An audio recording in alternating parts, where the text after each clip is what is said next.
Why so sexy today? I'll tell you why, because I'm super excited with this crazy news that just came by. But either way though, good morning everybody. Also afternoon and even the crazy one. Wishing y'all a beautiful and an awesome Wednesday. What's up everyone? How is everyone doing today? Oh man, Ooh, look who's here. Hold on. Hold on, chat. Give me 1 second. Let me fix myself up. Hold on. Let me get all handsome. 1 second. No, it's not sexy. Yeah, there you go. Feel better now. Hold on, chat. Hold on. Hello, Blondie. How you doing today, honey? Ha ha. Oh man, David Cohen. What's up? Good morning to you all. John, TJ, how you doing, bro? Good morning. Oh man, why so serious? Man, you don't sleep, man. What you doing up so early? I mean, you got here first than anyone. You should have started the show without me. Why so serious? What's up, brother? How you doing? Oh, man. Louis, so how many pounds did you lose, Louis, from yesterday? I don't know. All I know is why so serious. I'm hurting. To get out of my bed this morning, it's like, I felt like I was defeated, beating up, and all that stuff. And I'm not kidding you, man. It took me a while to get off of bed, but I got up. Took my shower and everything. I had a problem with the internet. Fixed it. Had a little bit of problem with the internet. I don't know what happened with the internet, but it was a little problem. But I fixed it, and I'm here. I'm here, baby. I'm here because, man, oh, man, some exciting news came by yesterday that, man, we've been talking about this so many times, and I've been saying, with the rumor talk and everything, that Xbox and Windows, if they get together, they unite, it's going to be insane. And so now it's been confirmed by the man himself, Jason. What is it, Jason Ronald, or is it Jason Ronald? I have to check if it's Ron. I think it's Ron. Jason Ronald, right? Did I get it right? Yes. Sorry if I butchered your name, Jason. But hey, man, every time you go out there, man, I start to get, those goosebumps because I know you're going to come up with some awesome news. And man, that news came by that they're combining the Xbox and Windows. Oh my God. Chat. Why is this so exciting?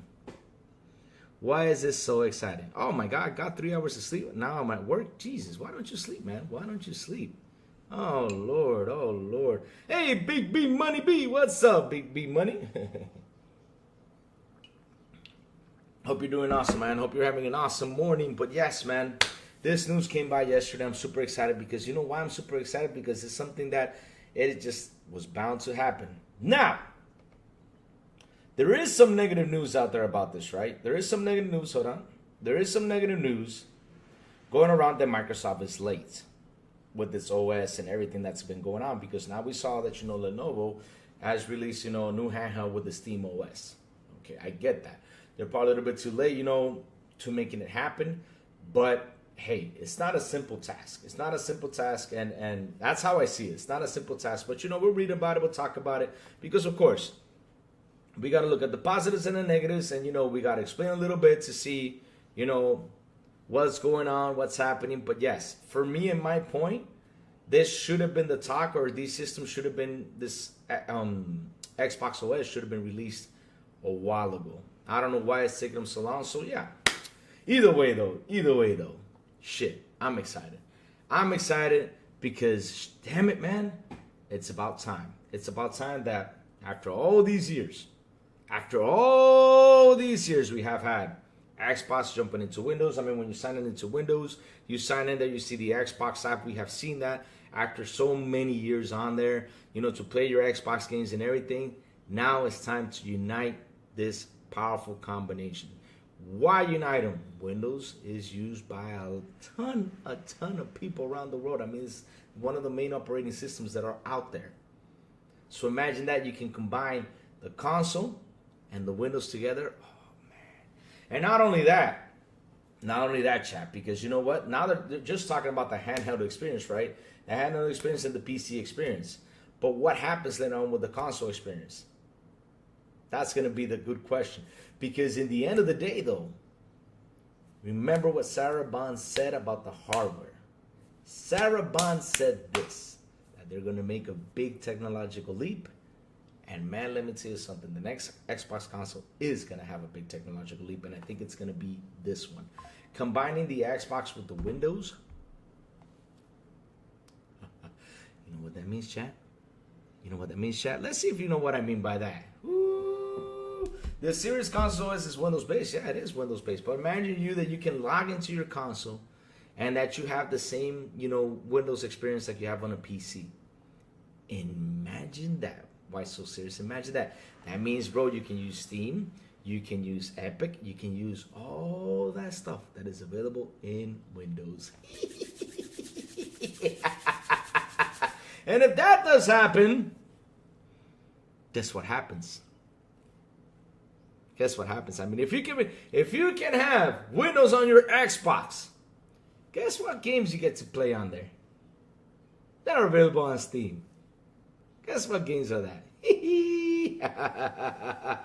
I mean, let's see what's gonna happen. But it's interesting though because, like I said, Jason came on stage yesterday, and after he left, they caught up to him and they asked him a bunch of questions, which is really cool. And the way he answered, I said, "Oh man, this is. I'm super excited for this. I mean, I'm super excited for the stuff he said. It's just too awesome. It's just too awesome." So let's go find this man because I have to read this article from this man. All right, let's go get him. Where is it? Here you go. So, chat. Let's get into this. Did I open it up? Let me see. Found it. Kapow. Let's go do a kapow moment. Uh-oh. There we go. Kapow.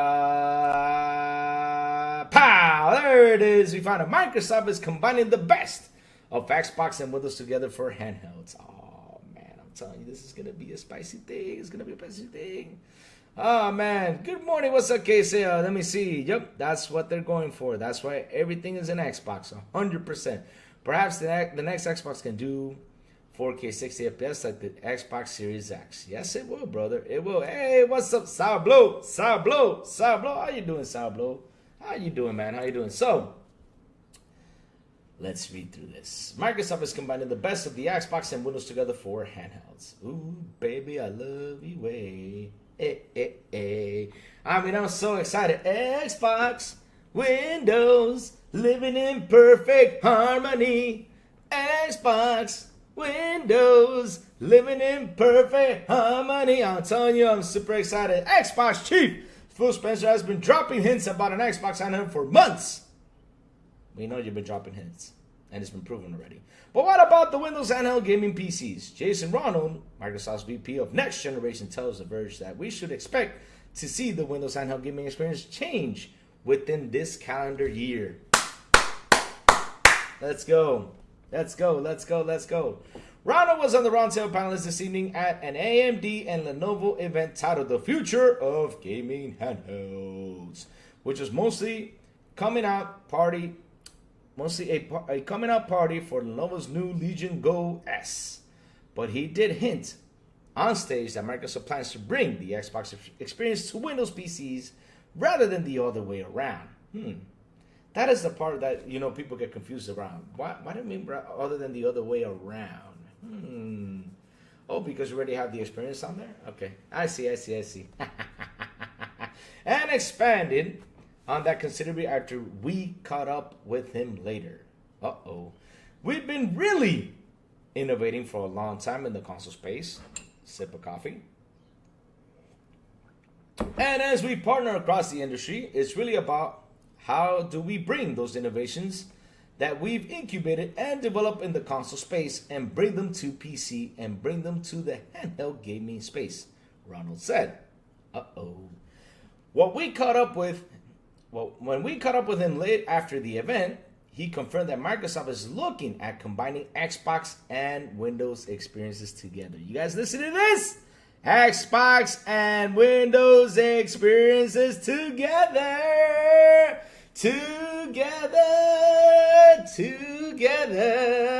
Man, I am in love with this idea.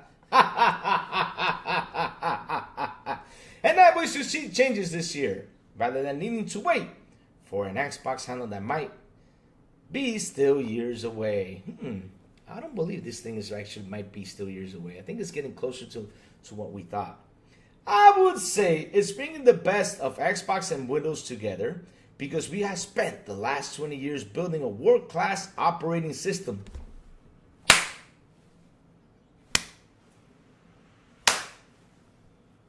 Take that. Yeah, that's what they've been doing. Now you know, guys, what Xbox has been doing. They've been building a world-class operating system. Yeah, but it's really locked to the console, says Ronald. What we're doing is we're really focused on how do we bring those experiences for both players and developers to the broader Windows ecosystem. Uh-oh. And this is true, though. Right now, Windows sucks on handhelds. Cool. But to put it rather bluntly, to the point that the community-created fork of Valve's SteamOS experience can be far a better way to pick up and play games. Ronald is clearly aware of this issue. We're focused on really simplifying that and making it much more like a console experience. Our goal is to put the player and the library at the center of the experience and not all the Windows work that you have to do today. That is fucking awesome. That is awesome.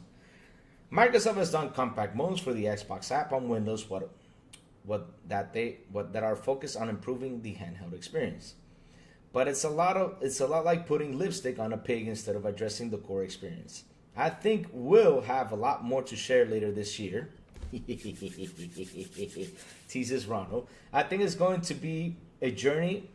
Let me see. Okay, teases Ronald. I think it's going to be a journey, and I think you'll see a lot of investments over time that you're starting to see already. But we'll have a lot more to share later this year. Man, I'm so hyped for this, you guys cannot imagine. Because look, guys, we've been talking about this for like the past year, right? We've been talking about what if Xbox builds like the smallest, coolest, PC, for example, the smallest, coolest PC console out there. And that you can have the PC experience, also you can have the console experience. I mean, what happens if they do that? And hearing this news is the best news out there. I mean, this is like the best goal they have ever made. This is gonna be a big technological leap, combining Xbox and Windows all together, man. To have what we've been playing, for like all this time of years over here in the Xbox, and also have the Windows experience, man. It's gonna be fucking insane. Not only that, that means, like I said, if they do apply it to the console, which they mentioned, right, they're gonna do a big hardware technological leap for next generation, because people don't seem to talk about that, because Sarabon even said it. We're going to have a big, I think it was Sarabon or was it Phil? I don't remember. It was one of them too who said it. They said clearly that the next Xbox is going to be a big technological leap. And for me, this is it. It's going to be the experience that, that we're seeing right now and reading about, having Xbox plus Windows together, especially on a console. And imagine that console being $500, $600. Oh my God, that's going to be insane. That's going to be insane. How Microsoft goes about this merging of Xbox and Windows will be key. But it doesn't sound like the company is suddenly going to port a custom Xbox operating system to Windows. It sounds more like Microsoft wants to make Windows better at gaming all up with an Xbox experience up on top, so the pesky desktop notifications and legacy of Windows is hitting away. I think at the end of the day, our goal is to make Windows great for gaming on any device, says Ronald. The reality is the Xbox operating system is built on top of Windows.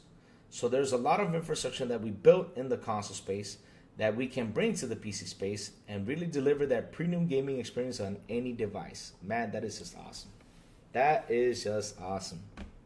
That is just awesome. Oh, man, what's up, Back? How you doing? Good morning.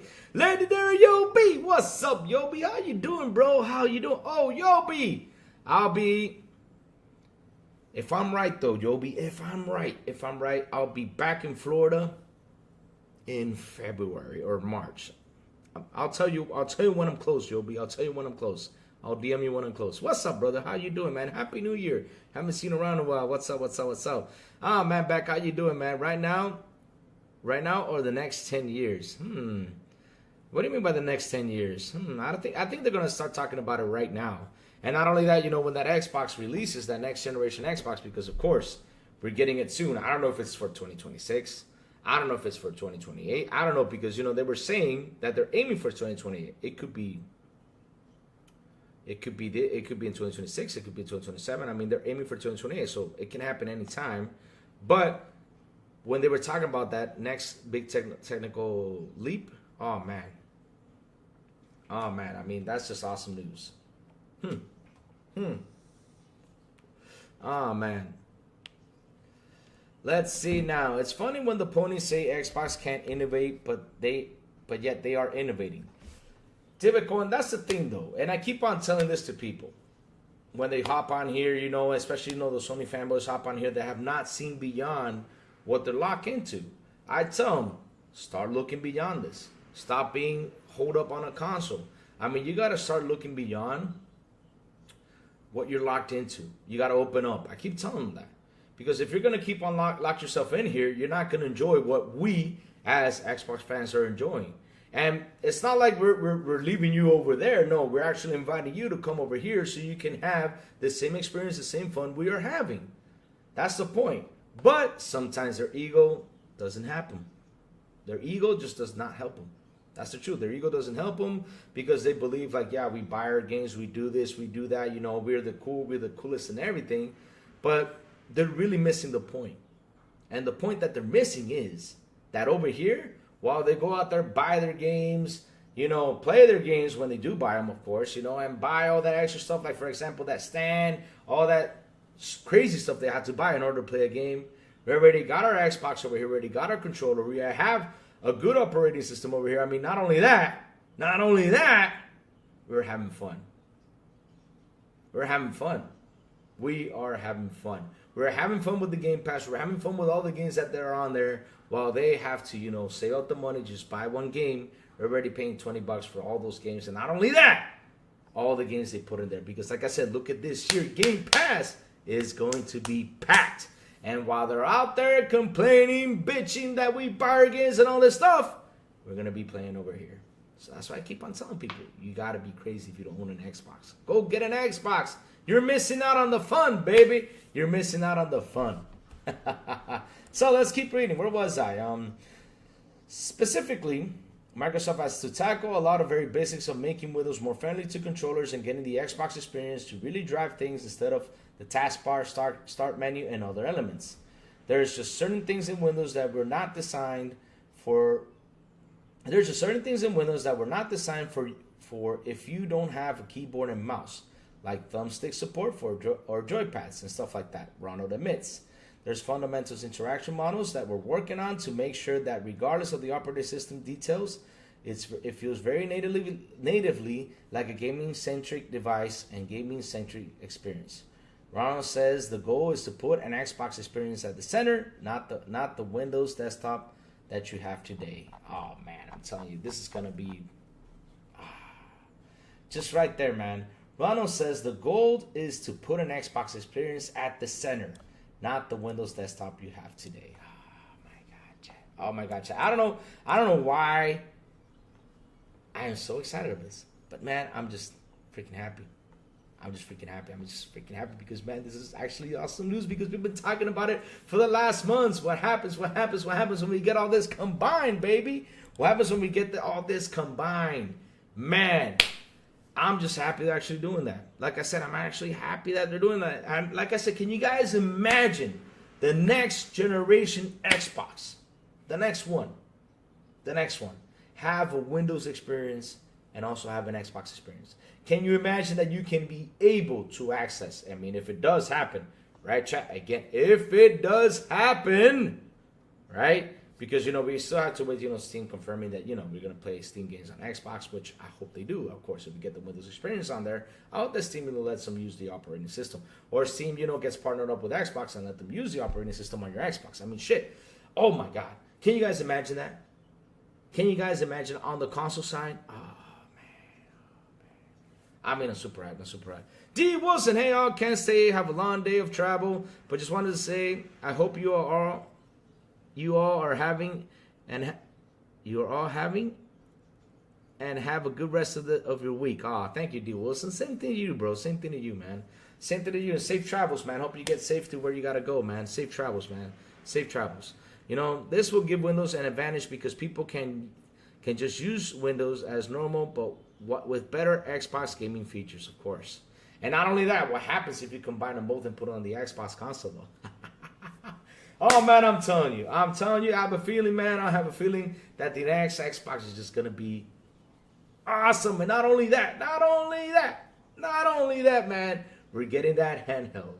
We're getting that handheld. Now, is Xbox late with the handheld? Yeah, I think they're a little bit late. I mean, they should have been announcing that handheld already. And by 2027 or 2026 or something, you know, be releasing that damn handheld. Be releasing that damn thing. But what can we do? What can we do? Malcolm Lax, good morning to you, sir. How are you doing? Louis, nobody pays $20 for Game Pass. I do. What's wrong with paying $20? Oh, are you getting the upcoming PlayStation handheld? The what now? What am I getting? The what now? What's that? What handheld? You talking about that portal thing that you have to be connected all the time to the cloud and everything? No, I did not order the stripper pole because I don't know where the hell am I going to put that stripper pole. And it will be weird having a stripper pole in my home. It will be too weird. And not only that, I order a stripper pole, I might fall from it, and you guys are going to laugh your ass off if I get knocked out on the floor. Yes, you guys will laugh at me. That's what you guys will do. Oh, man. Now they shouldn't make an handle until they can have the power of a Series S. Man, listen. I'm hyped. I'm hyped with this news. This is actually one of the best news I have read from the Xbox side. I'm super hyped about this because at the end of the day, it's like I keep telling you guys. We've been talking about this for months. There's some rumor that if Xbox is going to combine Windows or Windows is going to combine with Xbox, I mean, this is just fucking awesome news for us as gamers. And like I said, imagine you got the Windows experience on your Xbox, and that console costs what, $500, $600, man? Fuck. That thing is going to sell like crazy. It's going to sell like crazy. Not only that, Steam players. I mean, shit. Instead of, building yourself an ultimate PC, getting, an expensive GPU and all this stuff, I mean, you can just go over there and buy yourself a console that is going to have the same experience as a PC. That you can get a keyboard and a mouse on that console. Oh, man. Oh, my God. I can just imagine that. Xbox going out there and saying, man, we got the console, but we also have a PC right here at this price. A gaming PC compared to this graphic card. Oh, man. I can imagine that. I can imagine the marketing behind that. Now, the question is, will Xbox do good marketing on it? Let's see. Let's see what's going to happen. This is getting too interesting. So, let me look for the article that I saw. Let's talk about the negatives about this. Because, of course, there's some negatives out there. Already, people are saying negative stuff. That Xbox is late and all this stuff. Man, I got to call my family in LA, man. There's a big fire going over there. Guys, whoever is in LA, seriously, stay safe. Watch out for those fires, man. This looks insane, especially right now in winter. Holy shit. That is a big fire, man. Holy smokes, man. Stay safe, guys. If you guys are in LA, stay safe. And you have family over there, make sure to call them to see if they are okay. Seriously, call them up. So let me see if I can find this article so I can talk about it. Let's see. Xbox plays on Windows improvements for gamers as Valve SteamOS turns up the heat. Now facing real competition, it's time for Windows to change. There you go. I think here it is. All right, I think I found it. So let's do another kapow moment, baby. Let's go. Oh, man, God. Seriously, out of all things. The painting on the background was just blinking her eyes. Really? Did you blink your eyes, baby? You should come out of the painting and sit here with me. Come on. You should sit here with me. Say hi to the chat. Say hi. Wave your hand. Say hi. Can you imagine she comes out and waves her hand? Let's try something. Painting, if you are real, move something. Shake something. Knock something off the desk. Oh, chat, I tried, I tried to get her to move, but can you imagine like she all of a sudden like flickers like something off and just whoop, or something flies off there? We would be like, I mean, I'll probably run away or something. Oh, Sidler, what's up, Sidler? How you doing, man? What's up? That would be cool if she moves. Hell no, that would not be cool. Why so serious? That is not cool. If she moves, I'm out. I'll leave you all here alone. I'm out. I won't be out. You won't see me in here. No, you won't see me in here because I'm out. And I'll be calling a priest. That's what I'll do. So please do not say it will be cool if she moves. I'm not kidding you. I'm out. I will call a priest. I will call the Pope. I don't know what I do, but I'll be out. No, no, that is not a cool thing. No, no, no. Man, you see, why so serious? Why you gotta... Chat, why do you guys want me to die so bad? I don't understand why you guys want me to die so bad. I mean, what? Or she starts climbing at the painting like the girl from The Ring. I mean, seriously, why would you want the Ring girl to come over here and say hi to me?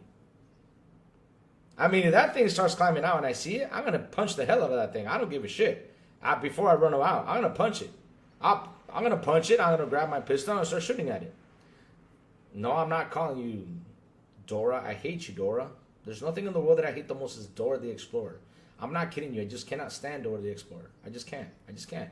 I mean, listen, I can make a whole episode on why do I hate Dora the Explorer so much. I can't do it. Vanity Breezy, what's up, Xbox for Life Community Blessing? What's up? How you doing, brother? Good morning to you, sir. We got Dora the Explorer in here, you know, trying to throw slander in here. But Dora, I hate you. Seriously, there's nothing in the world I hate the most than Dora the Explorer. No joke. I hate Dora.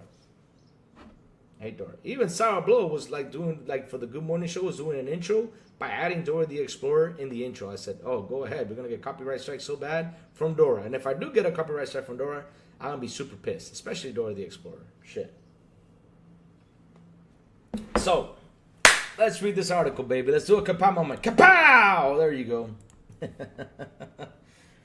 You know, like the chat, you know, the Batman kapows, you know. Don't you remember Batman, the old Batman from the 1960s, you know, when the guy used to punch the bad guys and he went kapow, you know. Well, you know, trying to make it fun. So, Xbox pledges to double down on Windows improvements for gamers as Valve SteamOS turns up the heat. Whew, it's getting hot in here. Man, the AC is hot. It's on and I'm hot already. Now, faced with real competition, it's time for Windows to change. I do agree. It's time for Windows to change.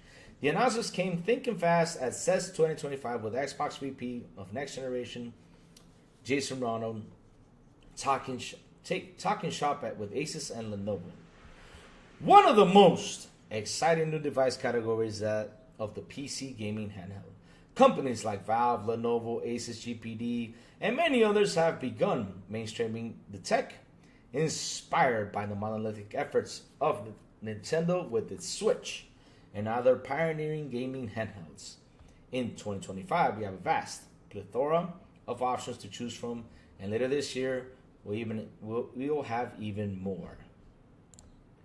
Louis, you're on fire. Yes, it is. It is. It is. Batman with the chalk eyebrows was peak. Yep, exactly. I should get that suit.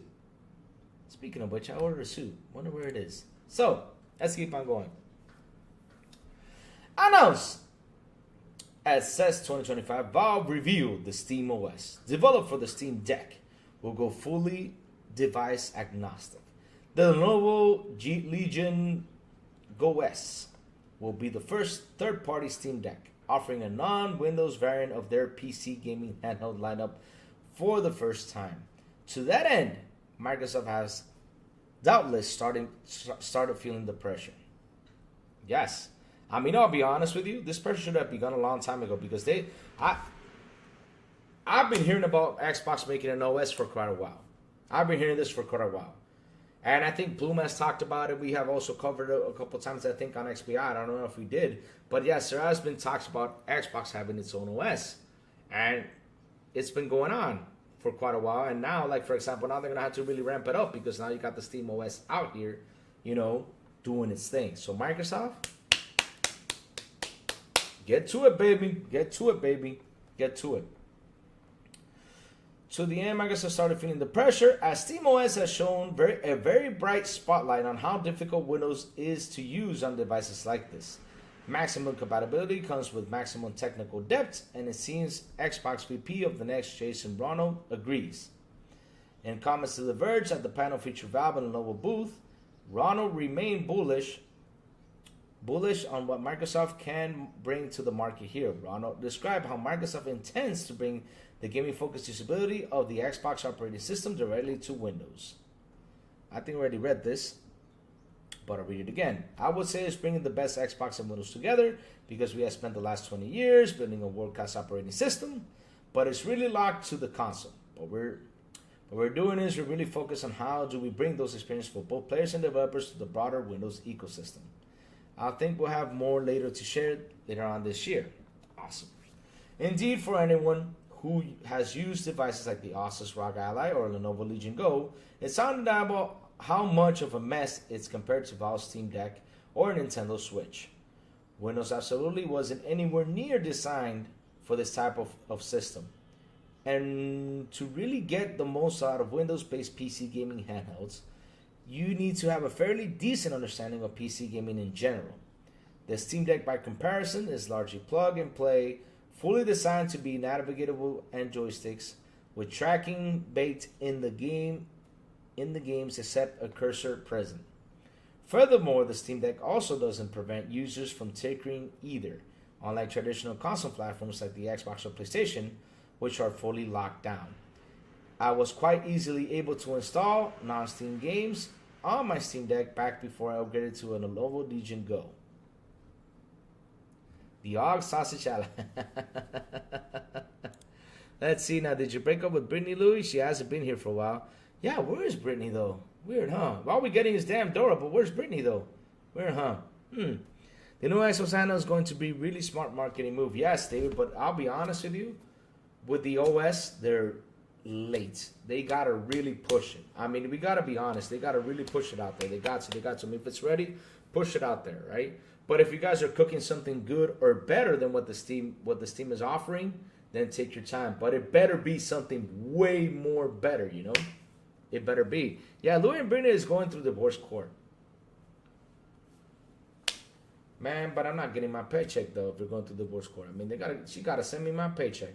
Oh, you know why she left? Because in Christmas I told her, where's my gift at? Where's my $1,000 super chat? I'm waiting for that $1,000 super chat. She hasn't sent me. I thought that was gonna be my Christmas gift. I thought this Christmas I was gonna get a $1,000 super chat by Britney Spears.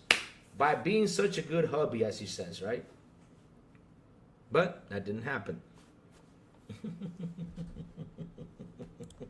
So, where was I? All right. Microsoft has begun gradually boosting the experience on the Windows-oriented PC gaming handhelds with the compact mode for the Xbox Game Bar, for example. To that end, Ronald described how Microsoft's goal is to make Windows more adaptive to different device type, leveraging the Xbox interface. Let me see, I already think I read this earlier, but I'll read it again. I think at the end of the day, our goal is to make Windows great for gaming on any device. The reality is the Xbox operating system is built on top of Windows, so there's a lot of infrastructure that was built to the console space that we can bring to the PC space and really deliver the premium gaming experience on any device. There's just certain things in Windows that were not designed for it if you don't have a keyboard or mouse, like thumbstick support or joypads and stuff like that. Okay. I already read that, but okay. SteamOS is finally bringing Windows some serious competition in the consumer space, which I'm happy about, of course, and we all are too, because at the end of the day, as I keep on saying, we need competition. Competition is really important, and that's why I always say PlayStation cannot go. That's why people are saying, like, Lou, but you want PlayStation to die? No, I don't want it to die. I just want them out there to compete. Because thanks to PlayStation being the assholes they were last generation, look how Xbox is today. Now, am I happy as a gamer? Yes. Why am I happy as a gamer? Because look at all the games I had to play on my Game Pass. Look how much fun I'm having on the Xbox. And that is thank you to PlayStation for being the assholes you were last generation. Xbox went out there, purchased some studios, got, some console exclusives, right? But the whole exclusivity thing has changed. I know it has changed over there on Xbox, but in the end, though, we get it day one in Game Pass. And right over here, we are having fun. So, Windows has enjoyed a blanket of monopoly for decades. This is where things go wrong, because why you gotta say it like that? Has enjoyed a blanket of monopoly for decades, sitting as the top choice for desktop PC operating system, but that does not mean it's a monopoly. That means that it's good. There's a difference between having a monopoly and being good. But Windows is good. I mean, you see? That's the stuff I don't understand. Why do people have to write stuff like that? And why do they have to put it like it's a negative thing, right? Look how they're saying, Windows has enjoyed a blanket of monopoly for decades. If there's something better, people will go and use what's better. Duh. I mean, if Windows is the best, then shit, that's why people go to Windows. Duh. Ah, man. Sitting as the top choice for desktop PC operating system for almost every consumer-oriented scenario imaginable. I would argue that the dominance there has also made it stagnant, without serious competitors in the space pushing Windows to offer a better experience. Exactly. If you got something out there that can compete, then of course, but it does not mean it's a monopoly. It's because they are the best out there. Shit. I don't understand why they... There's the slander right there. So, back in 2015, Microsoft Satya Nadella said he wanted people to go from using Windows to loving Windows. In 2025, that dream couldn't be further from reality. You only need to glance across celebratory comments on socials or PC gaming articles to see how ready gamers are for a general alternative to Windows after years of shitification with the baked-in ads, bloatware alongside a at least perceived lackadaisical, I don't know how to read that, approach to privacy. To be fair to Microsoft, through Windows isn't exactly subsidized on the same degree. Operating system like the Android, iOS, or Steam OS are lacking a default digital storefront to generate ongoing revenue. Microsoft recently remarked that Google makes more money from Windows than Microsoft does, owing to Windows' historical open nature. The license sale is the entire business model for Windows, which is problematic when it comes making devices more affordable at the point of a sale too, since OEMs pass the license of fee onto consumers. Why do I hate you, Dora? Oh, dear Lord. I try Linux, it's not for me. Listen, I have Mac, right? My computer, for example, that I use when I travel and everything is a MacBook. I've been using Windows for a while now over here while I was doing podcasting with you guys, right? I mean, and I'll be honest with you, if you sit down and you tell me, I prefer using more Windows than Mac. Mac for me is like a big-ass headache. The operating system for Mac is a big-ass headache. Of course, all I can do is, click on the internet, go explore and everything. But Windows, for me, is a better experience. I didn't even have Microsoft Word or nothing like that on the Mac until I got Microsoft 365. And when I got Microsoft 365, then things became better for me on the Mac. Now I can, type, work on it and everything. But in the end of the day, though, Windows is more... For me, it's better. I just love my Windows, 100%. It's better. It's better. You love my Mac? Yeah, I love my Mac. Yeah, I do. I do too. I love my Mac, but the operating system is such a big headache. It's such a big headache. Especially on the freaking, like for example, when you use the Mac mouse pad to select things, oh my God, and copy them, oh Lord, it's such a headache. Because because on the Mac though, if you notice, there's like a right click and a left click. Then you have to get like in a mouse, to attach to it. Oh man, it's just a headache. It's just a headache. Seriously, I prefer Windows computers. I love your Mac too. Civilization 7 and Resistance be cooking. There you go. Death Ray Tower, what's up? Good morning. Oh man, and shout out to the 24 people here in the show. Please hit the like button. Please hit the subscribe button. Also hit that bell. And sorry, chat, I've been reading a lot. But like I said, I'm almost done with the reading so we can get here and start cooking this thing. All right, so I'm almost done. Either way, I will argue that gunning for developer-first, consumer-first approach would be the best way to begin to repair things. In an era where Windows feels less a focus for Microsoft than any time in my lifetime, and Xbox OS for gaming handhelds would be a dream. Subsidized with an Xbox storefront and censored, the Xbox app for Windows needs to be far more open platform for game devs, with vastly streamlined certification process and reduced requirements for publishing. The lack of truly organic publishers growth on the Microsoft Store is extremely telling, with developers liable to only support Xbox on PC if they're part of publishing deal under Xbox Game Pass. So it's true, like I said, they need to get this shit out there. They need to work on it fast. They need to get it out there, especially on PC, and then see it on the handheld. And of course, you gotta bring it to the console, baby. The hurdles to get Windows to where it needs to be for gaming are numerous and multifaceted. Did I say it? Multifaceted, right? Both externally and internally. Different departments within Microsoft are responsible for different parts of the Windows experience, and corporate sets the rules and policies that are stifling the platform's organic growth. Navigating Microsoft corporate infrastructure to improve Windows for gamers may even prove harder than developing the technology itself. At the end of the day, there's a reason the gamers and developers prefer Steam. It's actually very crucial for Windows, future that Microsoft begins to listen to them. The rise of the Steam OS may give them no choice for sure. Microsoft still has the ability to take people from using Windows to loving Windows if it's willing. So, chat. What have I said the other days? What is the war that's going to start soon? And that is the software wars. We're heading that way, baby. We're heading that way to start the software wars. And again, I keep on saying competition is important. Am I happy about all this? Hell yeah, I'm happy about this. Why am I so happy, chat? Because like I said, right, at the very beginning, uniting the Xbox experience with Windows, not only on the PC, also on the handheld, and also later on the console, because they said they're going to have a big technological leap on the console side of things. Man, baby, we're in for a big ride.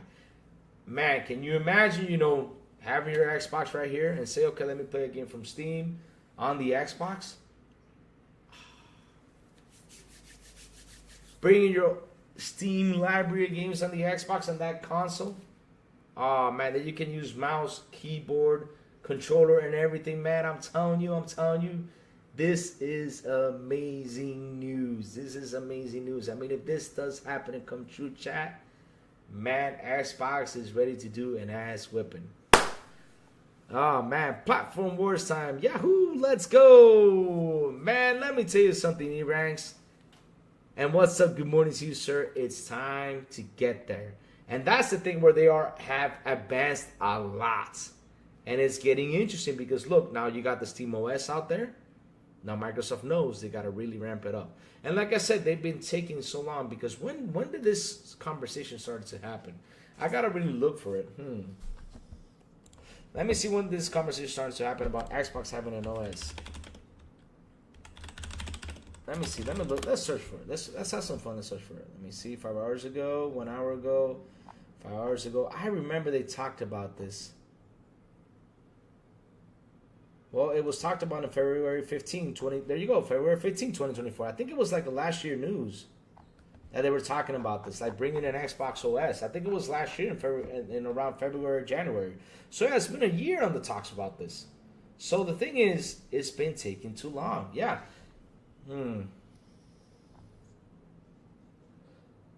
Let's see now. Still in October they were talking about it. But yeah, I remember reading about this, and they were talking about it, that they literally needed, right, to have an OS out there. But yeah, it was around, like I was saying, I think it was around those days, like January, February, that was in the talks though. So this thing has been like going around for a year. Probably it's been going on for 2 years. I don't remember, because I remember I read this a long time ago. I probably remember that we talked about this on XBI or something like that. I mean, I remember I did talk about it. But shit, it's been a while. So yes, they had to really ramp this thing up. They had to really, get this thing out there, because now you got a Steam OS. And while people start building on that Steam OS, which Steam has like 130 million players out there in total. They have 130 million, people signed into the service, right, or to their app, right? I mean, Xbox got to really ramp that shit up. They have to bring those players over here. Not only that, to also have the same experience, because why the heck not? Why doesn't, like, for example, Xbox could have Steam OS on it? Why not? It can. Why would it be a problem? Because at the end, they're going to both be making money.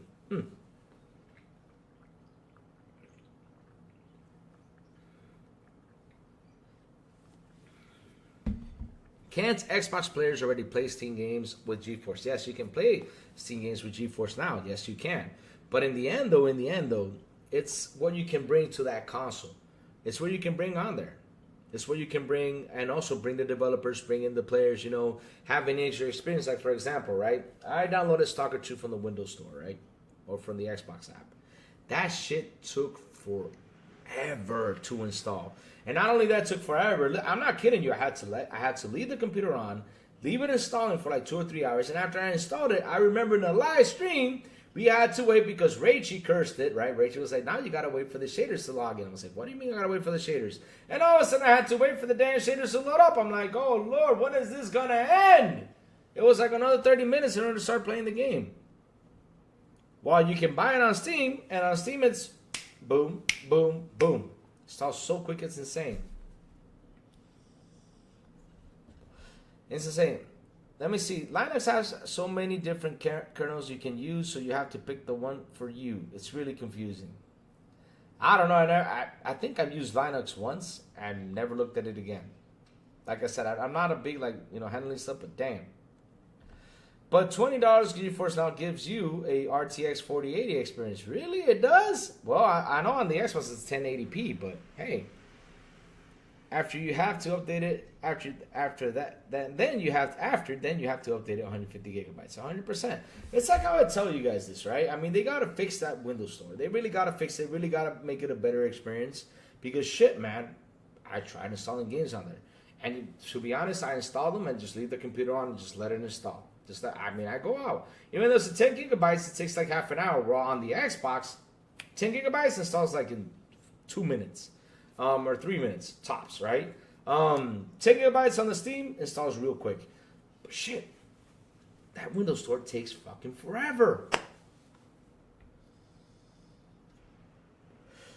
I love Stalker 2, but those fucking shaders are an issue. I actually prefer playing it on the Series X for that reason. Man. Don't get me started talking on that Stalker 2 game again. Oh my god. Oh my god, I mean, if we're going to talk about Stalker 2 now, oh shit, I got so much to say. But yeah, in the end though, Chad, Xbox needs to ramp this up. Microsoft needs to ramp this up. They need to really ramp this up and get this thing out there. They have to, and get it into talks. Because we gotta see what they're doing, what they're making, what they're bringing. Because, okay, you guys started talking about it last year, but y'all didn't say that much. And I kept on saying, Microsoft, you got to start talking about this technological leap to keep people excited. You got to start talking about what's going to happen and what's going to come. You don't have to wait the very last moment like they did, which that for me was a mess up. Why did you have to wait till SteamOS comes out and talk about it? Y'all should have been talking about it months ago. Y'all should have been talking about it in October to get people excited where you're going. Like, for example, I've been saying it for quite a while. If Xbox and Windows get combined, it's going to have an awesome gaming experience. I've been talking about it for quite a while. I've been saying it even in my morning shows. I've been saying it, right? And now, just yesterday, you guys have to confirm it, which, of course, for me, it's very exciting news. And for us as Xbox fans, it's also very exciting news. But damn, it's late. It's late. It's 1080p on Xbox. Rudy should know, Louis. He's a GeForce Now ambassador. He says it's a 4080. Yeah, I think it's a 4080 on PC, though. I think it is. Hey, Talos, the man with the rave. What's up? Dirt said he doesn't like the length of. The length of what? All those loading, I expect the graphics to look better. Yeah, exactly. Then I thought was Stalker 2. Oh, man. Don't get me started talking about Stalker 2, man. Because you know what I did? I said, let me go out there and explore. Let me make some money. So now I'm looking for stashes. I'm making some money. I finally bought one of the best armors out there for the fights because they were literally kicking my ass with the armor I used to have. Jesus Christ. But yeah, let's not talk about that till, when we finally end the show, But damn, that experience is awesome. The length of what? Of Stalker? That game is long. That's a long game. But yeah, I mean, I think it's 1080p on the Xbox side of things for GeForce Now. I think it is. I don't have to, confirm that with Rudix if he does come on over here and troll us like he always does. But in the end, though, chat, right? Bring it back to the subject, right? It's time. Microsoft, I'm happy you guys announced it yesterday, but for me, it's late. It was late. I'm happy, that we had the rumors last year, but you all should have started talking about this in October, just to get the people excited, get the people going, get the people talking about this. Seriously. That's what you should have done. Y'all should have done that. You have to enter the arena, unlock that free shotgun is overpowered. I did enter the arena. I did enter it. But I have a Saiga, which is way better. It depends on what you pay for GeForce Now. I don't know. I gotta check in with Rudix on that one. I gotta check in with Rudix. I'm waiting for him to pop over here because I heard it was like the 1080p experience. Like, for example, for Wukong, it was a 1080p experience. So I don't know. I gotta ask him. I hope he comes on so we can ask him here live and see what he says. Rachie even knows that too. Rachie has been saying it's 1080p on the Xbox side of things. So let's see. Rachie, if you're in here, please confirm this. I don't know where Rachie is. It's weird he hasn't been on here. Oh man, thank you, Ham Solo. I know you can't stay here. It's okay. But yes, hit the like button. There you go. Thank you, Ham Solo. And make sure you hit the like button on Ham Solo show later on. All right, I'm taking a break from Stalker 2. It's always, let me see. I'm taking a break from Stalker 2. It's always scary and dark. I'm playing Yakuza Infinite Wealth. Finish the story, just trying to 100% it. Oh, Jesus, my God. I kind of like the death counter in Stalker. It feels like it's trolling me. Oh, man. Let me tell you something. That game, I mean, I guess I can sit here and just talk to you for like half an hour about that game, but I just don't want to give spoilers. But that game is really kicking my ass. But I'm having fun. You know, chat, I don't know if you guys remembered this, and I kept on saying this, right? And this is what I want to see in games. I want to see AI be smarter than me. I want to see that. For example, in Stalker 2, this is an experience I'm having, right? If I'm aiming down the sight, and I got the guy right on my aim sight, and I'm already shooting at his head, and if he has armor on, you shoot once, you know what the motherfucker does? You shoot him, he receives the headshot, right, on his armor, and then he starts dodging. He starts moving. That way I have to move my gun in order to get that aim again. That's how crazy it is in Stalker 2. And if you shoot him in the chest, it takes a bunch of bullets to get him down because of that armor just, man. No, Louis wants Skynet. Nah, the thing is, West Davis, here's what I see, right? When I go back to, to my younger ages, like, for example, Nintendo, right? Nintendo's a big prime example. Nintendo was a hard console. Why was it a hard console? What was a hard game, right? A hard gaming console. For example, Ninja Gaiden. Ninja Gaiden, you had to think fast in order to continue. And those bad guys just kept on popping up. And because if you left that screen for a second, they came back. Louis, there are stupid people. It has to be so wrong.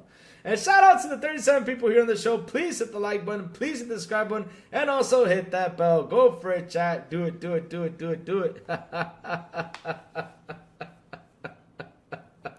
But when I go back in the day, Nintendo, like for example, how challenging it was to finish a game. Ninja Gaiden was one of those challenges. Ghosts and Goblins, the ultimate challenge, which still is today. I tried it so many times to go back to it and try to finish it. It's a fucking hard-ass game. I hate Ghosts and Goblins. It's so fucking hard.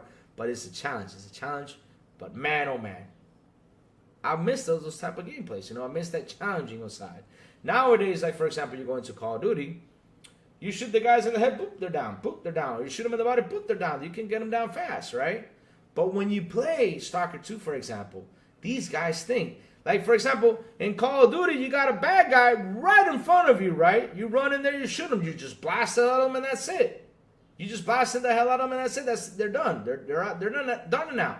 But in Stalker 2, though, they get up close and personal, and while you're aiming that shotgun ready to shoot him, he's already dodging, going this way, and coming back to shoot your ass.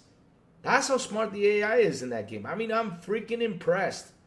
Dogs, they go in and they bite you. They go bite you, and then they run all over the place. And you got to be chasing them with that gun, trying to get them to bring them down. They run super fast. And if you get heavy, oh man, it gets worse.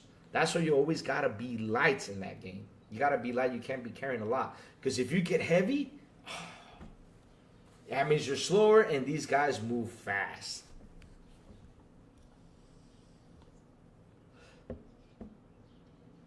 Are you... Oh, man. You guys are giving out spoilers. Don't give me spoilers!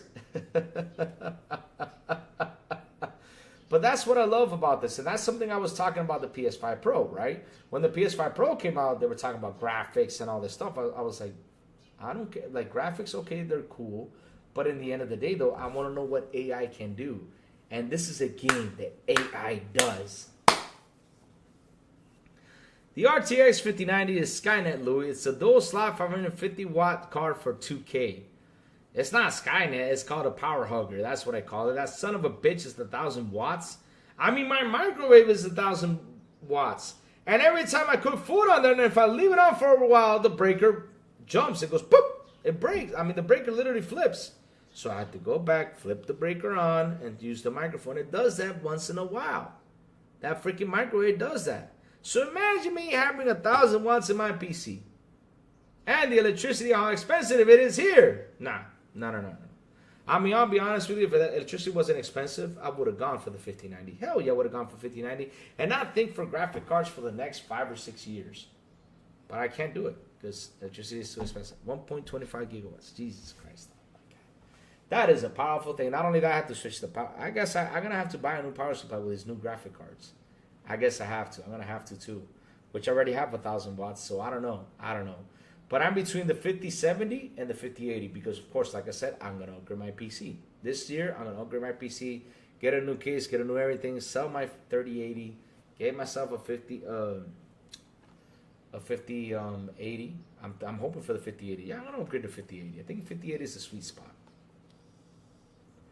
For me, it's the sweet spot. But yeah, that's my sweet spot. Stalker 2 is stressful, not fun for me, but man, that's what I need. I need games to be balanced. I need to be stressful and fun. I need the game to make me think. Like, for example, like I keep telling you with Stalker 2, you got to think on where to go, where to move, what to do. Like, you can't be in a gunfight like, oh, yeah, I see the guy, let me shoot him. Let me do that. No. You got to think. You got to think where you got to put every bullet. You got to think of what you got to do. Like, for example, you got to think about jumping in there, getting the shotgun, shoot him in the chest, or shoot the other guy. You know, because in the end, though, they start surrounding you, and it's insane how quickly they surround it. And if you're in an open space, and those guys are heavily armored, holy shit, you better run. Don't be like, yeah, I'm John Rambo, I'm gonna shoot the hell out of them. No, that John Rambo shit don't work here. No, unless if you have like the ultimate gun with the best bullet penetration. But damn, and not only that, the worst part about this game is how expensive things are. Holy smokes. Everything is expensive, but when you sell something, they buy it for cheap. Assholes, they gotta fix that. I mean, they gotta fix that. You know, you gotta get more money because everything is mad expensive. It's mad expensive. I mean, the armor I bought yesterday cost me 45,000 coupons. I had to sell a lot of stuff. I think I even sold my underwear in that game. Shit. It's mad expensive. Mad expensive. It is. It's mad expensive. It is. The first Psy enemy killed me like 50 times. Jesus. Oh, man. And there's a boss fight. I'm not going to give spoilers. Motherfucker killed me like... Took me an hour to kill him. Son of a bitch, he was tough. What's your thoughts about new Xbox console? What are my thoughts about the new Xbox console? Well, with all the news that came by, Daniel Rubin, what's up? Good morning to you, sir. How you doing?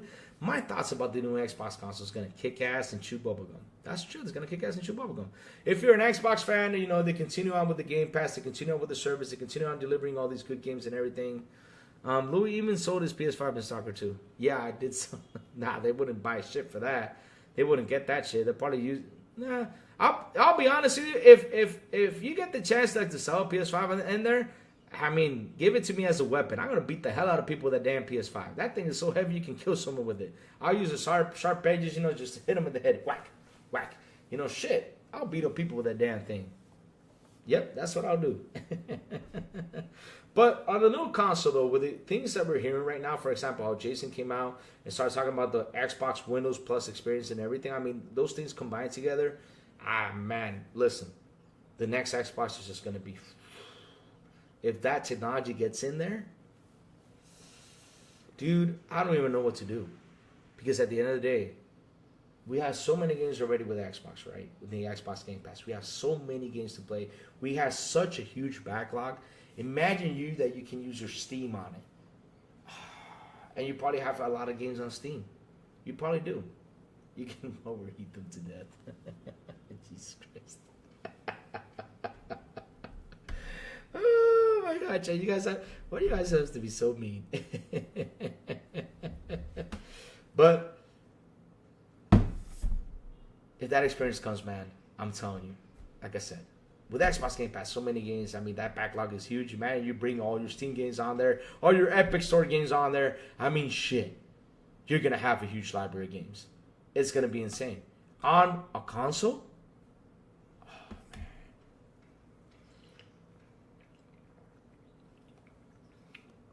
Why so serious? I think that was too soon. I think that's too soon. Too soon for that. Too soon for that. Once that chills out, you know, then we can start the slander on that. But I think that's too soon. Why so serious? That's too soon. Take it down a notch. Jesus. Damn. Oh, man. But yeah. Dana Rubin, with what I'm hearing, with the whole Windows and Xbox experience, the next console is just going to be... It's just going to be beautiful. It's going to be beautiful. I mean, I just can't... I just sit here and I think about, like, okay, what would I like to see on my next Xbox, right? Like for example, what would I like to see? I sit here and I ponder, what would I like to have on my next Xbox, right? And I keep saying this. I would like to have a place where I can sit there and play all my library of games that I have. For example, I wish the PlayStation could come up with a PSOS, you know? I mean, it'll be awesome. That PlayStation comes up with an app that I can literally log into my Xbox and play my PlayStation games on there. I mean, why the heck not? That way I can just focus on one damn console, right?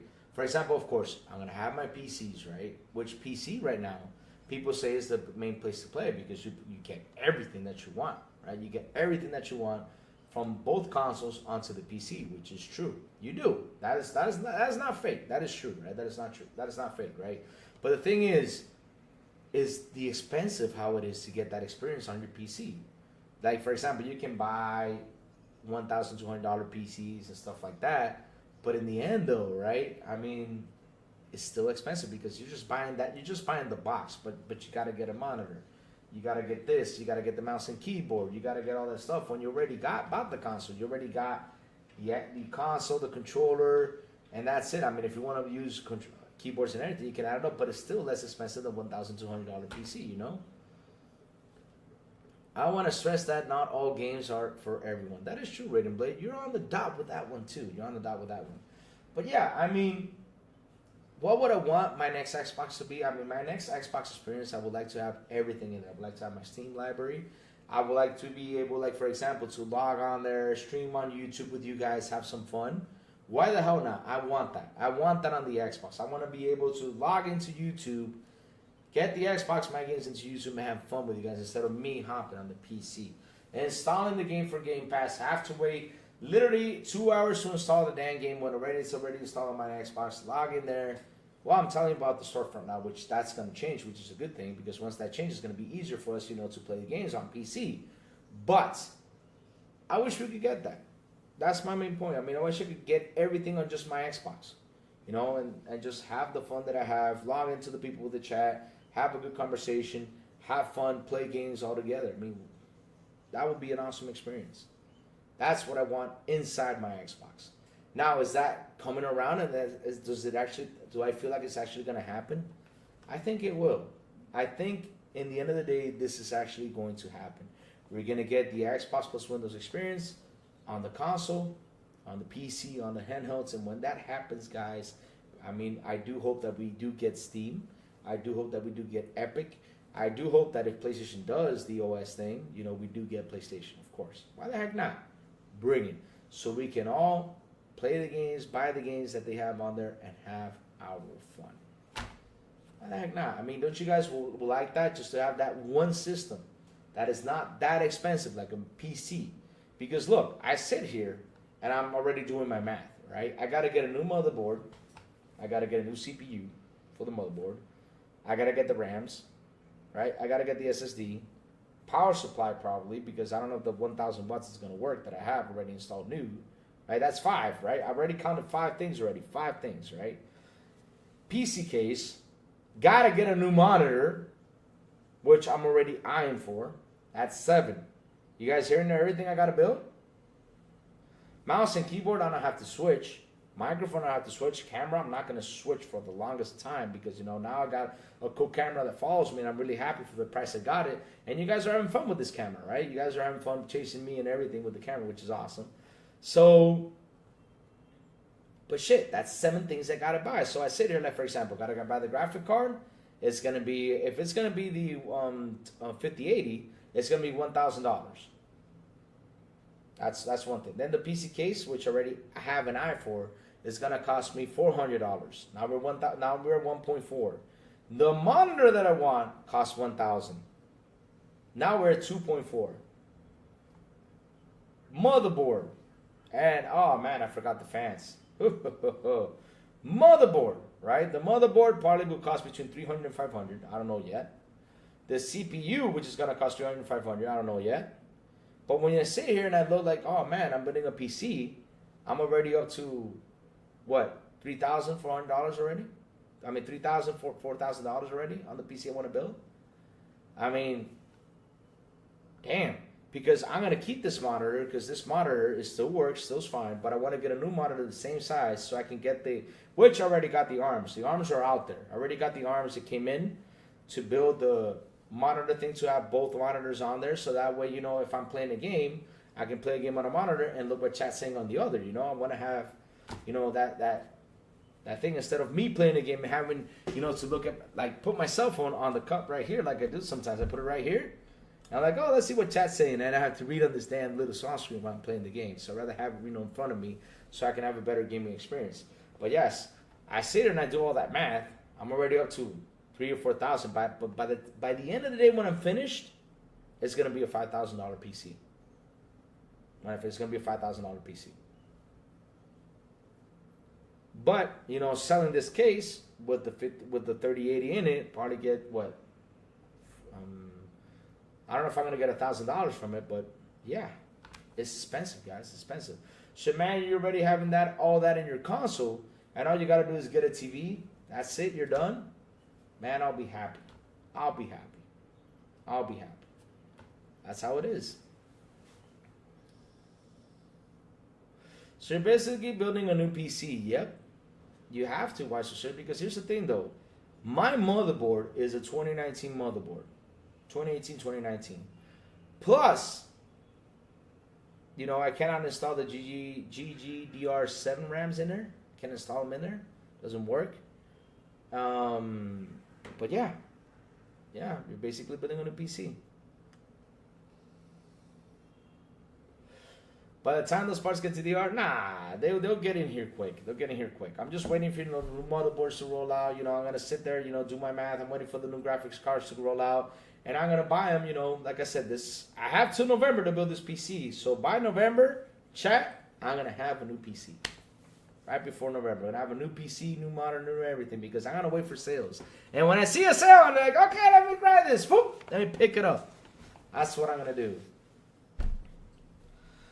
Just think that any hardware can access the cloud. It doesn't need to be super powerful, but the servers have to be. Yep, that's true. You're right about that. Once we get the cloud in, guys, we don't have to worry about hardware no more because, like I said, even from the worst PC, you can play cloud games. Man, it's awesome. Even from the worst PC, you just got to have a good monitor. That's it. Once that cloud goes out. But in the end, though, for example, like for me that I podcast, I sit with you guys, chill with you all, I have to build a better PC now. I have to really focus on it, get a better PC, get another monitor because, like I said, I want to build more stuff. I want to play more games. I have any problems, I want to have fun with you guys. I do. I want to have fun with you guys. I want to sit here, play games without having the headache, looking at the cell phone, having to look at another monitor, see, the YouTube on the other monitor, talking to you guys, having fun. That's what I want to do. And also, yeah, I got stuff I got to buy. I got to switch this desk so that way when I switch it, the view's going to be more frontal, like more over here. Looking over here, I'm going to be adding posters to the wall. I don't know what I'm going to do. I don't know if I'm going to have it like this, Let's see if I'm going to have it like this. Maybe for the podcast and everything, I'm going to have it like this so you guys can look at the painting because I know a lot of people love that painting. I don't know why they love that painting. That painting has been a thing. Everybody loves it. But yeah, I got to do a lot of things, man. I seriously got to do a lot of things. A lot of changing around here I got to do. A lot of changing. My friend is playing Horizon 5 on the Xbox One via the cloud. Really? Oh, man, that's awesome. That's awesome. That is awesome. But yeah, Danny Rubin, I hope I answered your question about what would I want in a console at the end of the day. But what I would like to see, if that does happen, Daniel, we will be, man, far, far, far, far, far into the future right there if that does happen. Because, I mean, shit, we need that in a console. We need that already. We need to stop, with the whole idea of going everywhere, It's 20 degrees over here. Damn, it's cold. It's cold. I wish it was 20 degrees over here. Here it's hot. Shit, it's getting hot again. Send me the code. I need some cold weather in here. But yeah, it's like I tell people, go out there, explore, right? Go out there, explore, you know, try new experiences, right? Don't be stuck to the whole console idea. Just don't go full Reforge. What do you mean by going full Reforge? What does Reforge do? I don't understand. What does Reforge do? What does he do? Because I mean, I don't watch his shows because I heard so like 34 in Louisiana. It's like the end of the world type weather for us. Over here in Dominican, it's 110 Fahrenheit, so it's hot. It's hot. It's hot. It's hot. It's hot. It's hot. So you guys get the nice cold weather over there, and I get the heat. But what does Reforge does, though? I mean, I've seen some of his clips, right, and the things he has said, but you know, I remember one time he was talking about Halo and his experience about Halo, and I was like, no, I don't agree with you there. I mean, he was saying a couple things about Halo. I'm like, it's like you never play the game. He's a huge pony that knows nothing about games and begs for members. Oh yeah, he does for members. Oh man, are you to 10? That's a big electric bill. Louis, we don't watch pony. People just show us clips and to make fun of them. Oh, okay. No, but like, what does he say? You know, he's insufferable. Really? Oh Lord. Because you know, I have my takes on some things that I see happen out there, right? Like I have my takes. Like, okay, for example, I can tell you guys, I need to get new teeth, right? I need to get a new surgeon in here, right? I can tell you guys about it, explain to you guys about it. You guys want to donate? Cool. If you guys don't, that's cool. But I'm not gonna sit there and tell. Listen, I gotta get $50,000 for this.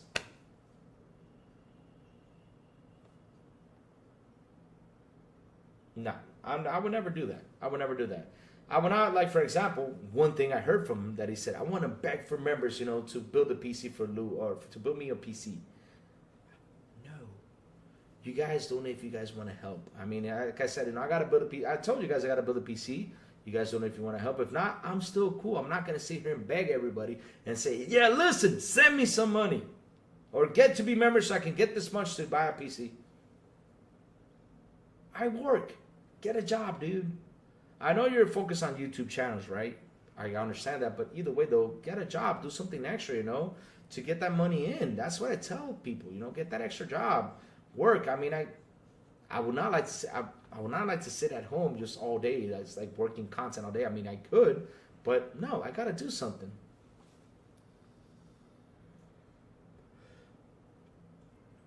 Well, Quick Resume doesn't work on live service online games, but there's a reason for that, why it doesn't work. Because shit, if you're online and you're not playing the game, and all of a sudden, you know, like a day later you go in and log into it, of course it's gonna take you there, but it's gonna reset. Why is it gonna reset? Because you haven't been on for a while. You've been out there for you haven't been on the server for quite a while, so of course it's gonna kick you out. And then it's going to bring you back in. It's a normal thing. It's not like it's going to be on all day. Crazy. Oh, he said Quick Resume sucks because of that? Quick Resume doesn't suck. I mean, Quick Resume has some cool things. For example, for single player games, right? I'm playing Stalker 2. And I shut it down. I come back in and it goes Quick Resume, boom, and it takes me to where I was at. I love Quick Resume for that. That's one of the best features. Same thing with Red Dead Redemption. Red Dead Redemption, no matter what SSD you have, it takes a while to load up. Same thing with Grand Theft Auto. Same thing with all those games. Those games really do need Quick Resume, because all you do is click on Quick Resume and you're already there. You are there already. You don't have to wait for that long load, those pictures showing up, you know, and everything. Because either way, though, how long is it for Red Dead? Is it 20 seconds, 25 seconds? It takes you 25 seconds to log in, or probably 20 seconds. I don't know how long. But with Quick Resume, you're already there in 3 seconds, or probably 1 second. Shit. I cannot say it sucks. Kind of like, you know, listen. If I tell you the PlayStation SSD is a sucky thing, I'm a liar. I'm a liar. Because, for example, for third-party games, they're not using the tech behind the SSD, but for first-party games, when you log into Spider-Man or log into one of the first-party games, that thing is super fast. So it works on first-party games. It works. I cannot say it's a lie, you know, or say it sucks. He accepts his friends to quick resume to a week later on his term. Oh, Lord. Yep. I mean, look, guys. I mean, right now they're looking for skirts to hide under. Like I said, you know, they're looking for places to hide under. They're looking for a defensor. They're looking for a power of Grayskull, which they cannot find it. Because it's kind of funny. You guys remember, here before, we had a lot of ponies on this show. We did. How many ponies did we have on here? We had a lot of ponies on here, which is insane. We had a lot of ponies on here. Now, we're not getting that much. Because they quit. They quit the fight. Because every time they come in here, I shut them down. They quit the fight. They quit the fight against Lou because Lou is a guy that's from Xbox. No matter what. I'm a guy that's from Xbox. I don't hate PlayStation. But I just want PlayStation to do better. And they like, well, you throw a lot of sand against Sony. You know, that thing is... you throw a lot of sand, you bitch a lot, you complain about PlayStation. What I'm complaining about PlayStation is I want them to compete. Because the more they compete, then these guys won't get lazy on me. Kind of like what Sony did this generation. What did Sony do this generation? They got lazy. Now, will they admit to that? No. Will they accept that? No, because that's how they are. They will not accept that type of stuff. They just won't accept it, chat. They won't accept it. They want to keep on, you know, going. They just won't. They won't accept it. They won't accept it. And I try to explain it to them, but it gets to a point where you just get tired of explaining it to them, and that's it. They get banned. Now, if you bring a good debate, we can argue, we can talk, you know, have a good debate, no problem, we can do that. But you stuck to a stupid narrative, I mean, that's it for you. That's it. Quick resume is the best thing ever, next to the creation of the Wheel of Life. Or the Wheel or Life. Yeah, it is actually one of the best things out there, but people don't like talking about it. People always like to look for the negative things about... Look, I gave you guys my honest opinion about the Xbox and no OS thing. I said they're late. That's my honest opinion. And they're right. They're late. They're late. But do I have to go out there, you know, and throw negative stuff at it? No. I'm more excited of the news that came by. Because that's something I wanted to hear for quite a while. I'm excited for the news. But in the end, though, when I sit here down to earth, I'll tell you the truth and say, yeah, they're late. But I don't go out there, blast an article, talk that because, you know, they're late, it's going to suck and blah, blah, blah. I'm not going to say that, ever. Now, what I do say is, when you guys bring it to be a beautiful thing. Because, you know, you're late on this, bring something nice. Ponies are bring much in a huge now, yes. And that's why when they come in here, I try to convince them and tell them, listen, you come to this show, you try to argue with me. But in the end, though, what I'm trying to tell you is go get an Xbox so you guys can come over here and have the fun we're having. Because this show is meant to be fun. This show is meant for us to sit here, get our opinions out, talk about things, you know. That's what I want to hear. I want to read what you guys are saying. Like, for example, right here, these guys usually play one game at a time. And you guys are talking about Reforge, for example. He plays one game at a time. Okay, he plays one game at a time. That's cool. I mean, if he wants to, that's cool. That's what it is. You know, I like to read everything you guys say. Like, for example, talking about the quick resume, talking about questions you guys have. That if you guys are, because a lot of these guys out there, they want to scare you off with the whole Xbox experience. They want to say, hey, look, Xbox is dying. Xbox is dead. Xbox isn't going anywhere, you know, or stuff like that. I'm not that guy. I'm going to sit here and tell you where is it going, what is it doing. Like, for example, somebody asked me the other day, I don't know who was in chat, I don't remember who it was. They were asking me, Lou, should I buy the hardware? Because in the end, if Xbox goes out, I don't know what I'm going to do. And I told them the truth. Every generation when it ends, no matter what, any generation that it ends, the hardware sells for cheap. It does. It sells for cheap. It does. It does. You can get the hardware now, today, and let's say, this is an example, this is not stating a truth, right? Let's say that Xbox won't do any more consoles anymore, right? You know that, but it's going to take them a while before they do that. But in the end, though, you got the hardware, you can just sell it off right then and there and say, okay, let me sell it for $150 or something and get some money back. But every generation, console sells for cheap. Here in Dominican, for example, I remember my 360 with a library of I don't know how many games I had, but I sold that thing for 7,000 pesos. You know how much that was? $100 something back in the day. $100 and something, $130 it was here in Dominican. So you get the new one, and the new one cost 35,000 during that time, 35,000 pesos, which was like $600, $700 to get the new Xbox One. So compare 7,000, 35,000. I had to get what, 28,000 pesos at the end. So yeah, I had to get the money to pay for that new one. Did I save? Was it a good thing? Yeah, I mean, at least at the end of the day, I got some money to get something. But it's not like you're buying like an apartment, you know. Which when you buy an apartment, of course, it grows and you can sell it for more money later on. It's not the same thing. Consoles are not like that. Same thing with iPhones. You buy an iPhone today, it costs you $1,100. You wait 2 or 3 years to sell it. Now you got to sell it for like what, $300 or $400. But what happens to the rest? You can't look at it like that ever, especially on hardware. You can't. You can't. Unless if it's a hardware like Nintendo, which you buy it, you put it in a box, you know, nice and neat, wrap it up, you know, and wait a couple years to sell it, and you get a ton of money. Now that's worth it. But console and stuff like that, nah.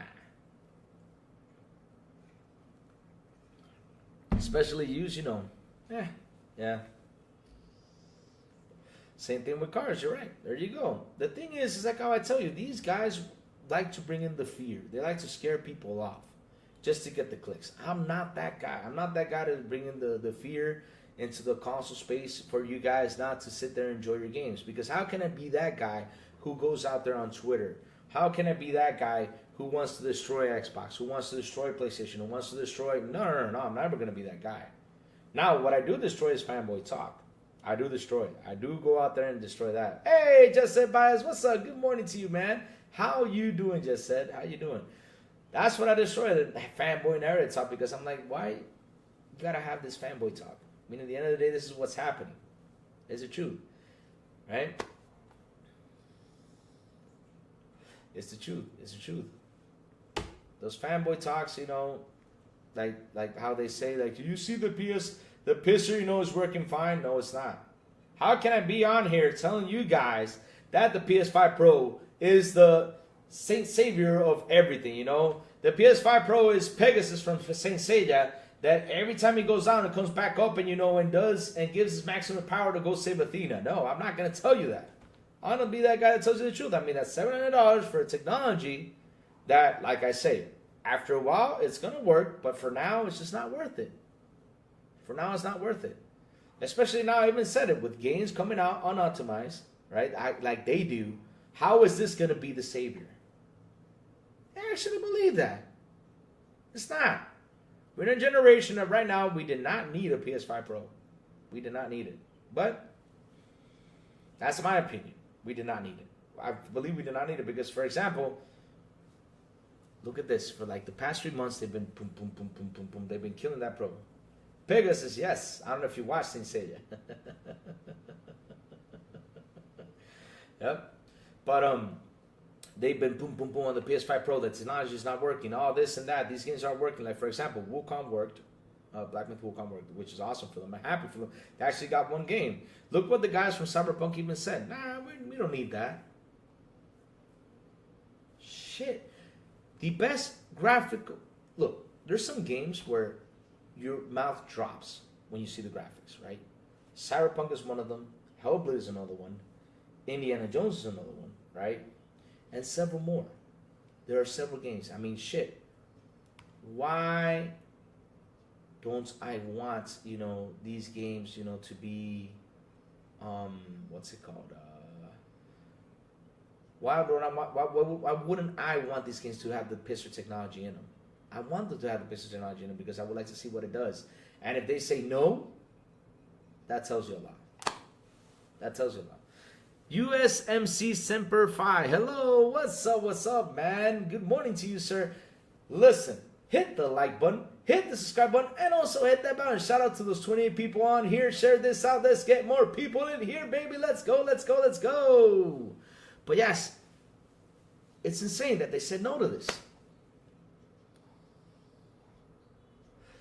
Yes, it is. It is awesome, and it's getting better, bro. I mean, it's gonna get better and better and better for us Xbox guys, and that's something that I keep telling you. It's insane that the PS guys still do not own an Xbox or still not part of the Xbox ecosystem, because they are so egotistical.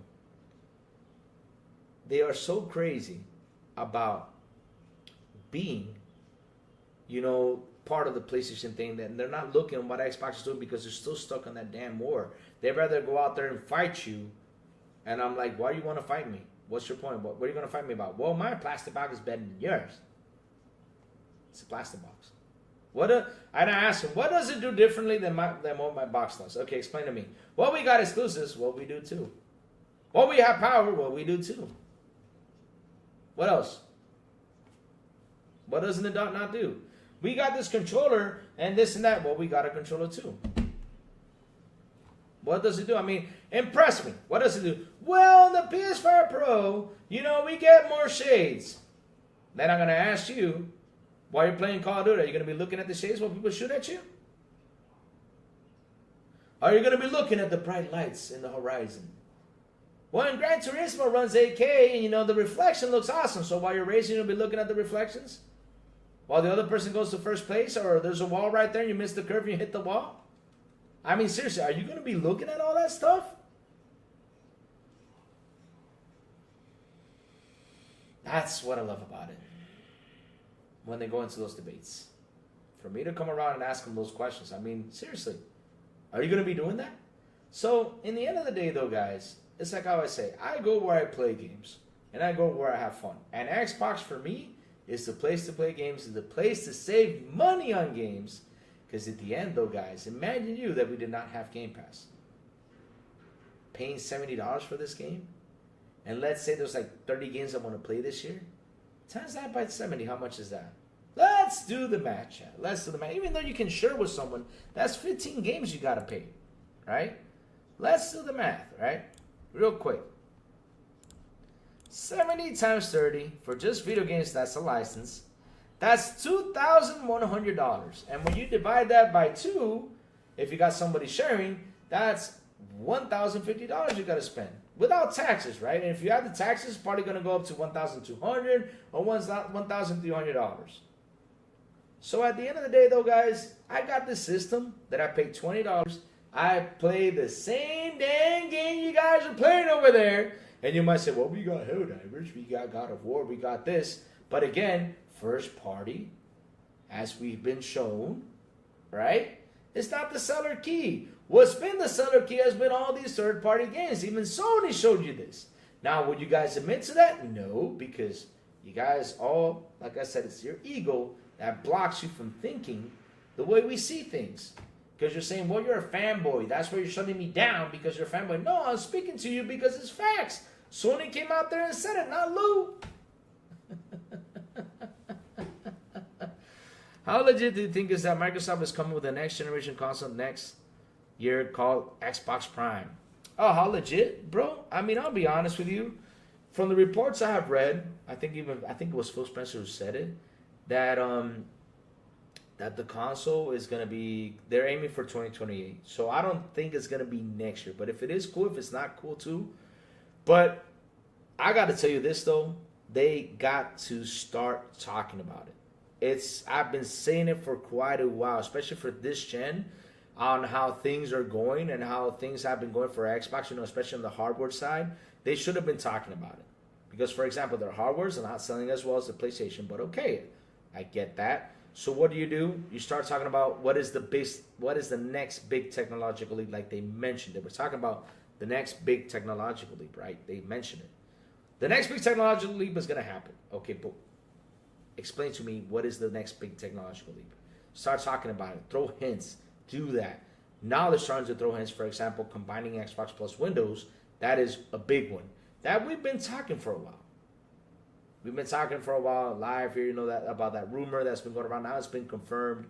Like I said, they should have been talking about it for quite a while to get the people excited. Like, oh man, the next Xbox is going to have this. Shit, maybe I should invest into the ecosystem because the next Xbox is going to have all this. Because imagine yourself that I sit here, right, as Xbox, and I start saying, okay, listen, the next console is going to have Xbox and Windows combined. That means you got to get your Steam, you get to get your Epic Store, open on the next Xbox. What do you think people are going to do if I start talking about that? They're going to start looking at the hardware and say, man, I got to go invest. Or they're going to go say, I'm going to go invest into the Xbox ecosystem because, hell, this is starting to get better. They should have done that a while ago. But, hey, it is what it is. But for next year, I don't know. We're going to hear more stuff about the technological leap. So, yeah.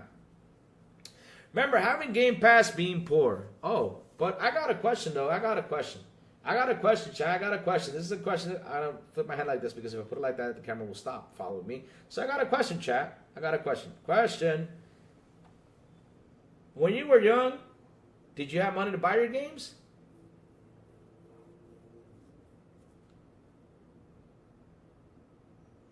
Seriously, when you were young, did you have the money to buy your games? No, you didn't have the money to buy your games. So what do you have to do? You had to go to a video store and rent them. And it was worse because you only had 2 to 4 days to play the game. A weekend game. You rented it on Friday, and then on Monday you had to return it. You rented it on Friday, then on Monday you had to return it. You rented it on Friday, then on Monday you had to return it. And that is if you got taken to the video store, which was not always. So what's wrong with renting games?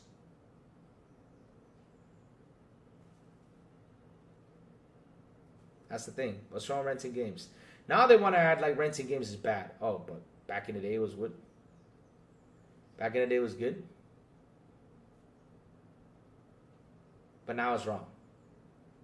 But the funny thing is they don't talk about the length of the renting game that's on Game Pass. That's something they don't talk about. Because the game is there, and it could be there for 6 months, it could be there for 3 months, it could be there for 5 months, and you don't have to pay a late fee.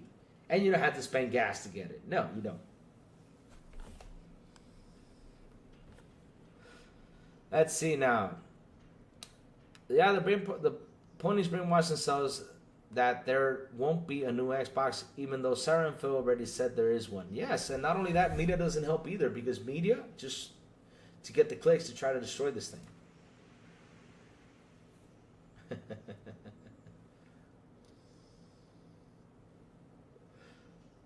No, TJ Grizzly wasn't trolling Xbox fans. He was just saying that people are saying that. Remember, having Game Pass is being poor.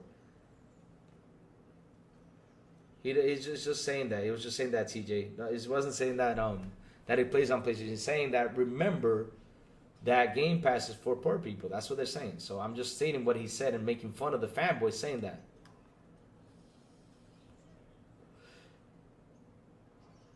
You're not excited to marathon or fair games. I mean, look, we have not seen nothing about marathon. I've not seen nothing about marathon. And right now, for example, Destiny has been crashing like crazy. Destiny has been going through a lot. Let me go see about Destiny. Let me see now. Because I've heard a lot of stuff about Destiny. Destiny players are dropping. Let's look for that news. It's 2 weeks ago, but lately it's just going down. Destiny's been going down. They're going down. What is going on, Xbox Civil War? No. Oh, there is an Xbox Civil War, the Wise Series. There is an Xbox Civil War going out there, which is insane. That is one thing I don't understand, right? Let's have some fun with this one, right? Let's have fun with this one, right? There is an Xbox Civil War going out there. There are a lot of people that are from Xbox that try to sit there and talk to them, but then all of a sudden they're like, oh, you know, Xbox sucks. I'm like, why is there a civil war between us instead of us uniting and making this thing powerful? Like, for example, it's funny that last year in February, like I said, I was out for this. It's a shame that I was out. It was a shame that I was away from all this. I was away from that fight. And I remember people going crazy out there and insulting each other. I remember this one dude that flipped and went nuts in the spaces and everything. He went nuts. I'm like, oh, Lord. Oh, Lord. Oh, you're... Yep, they do. They do. There's more people playing Powerwall because it's a fun game. It's a fun game. Powerwall is such a fun game.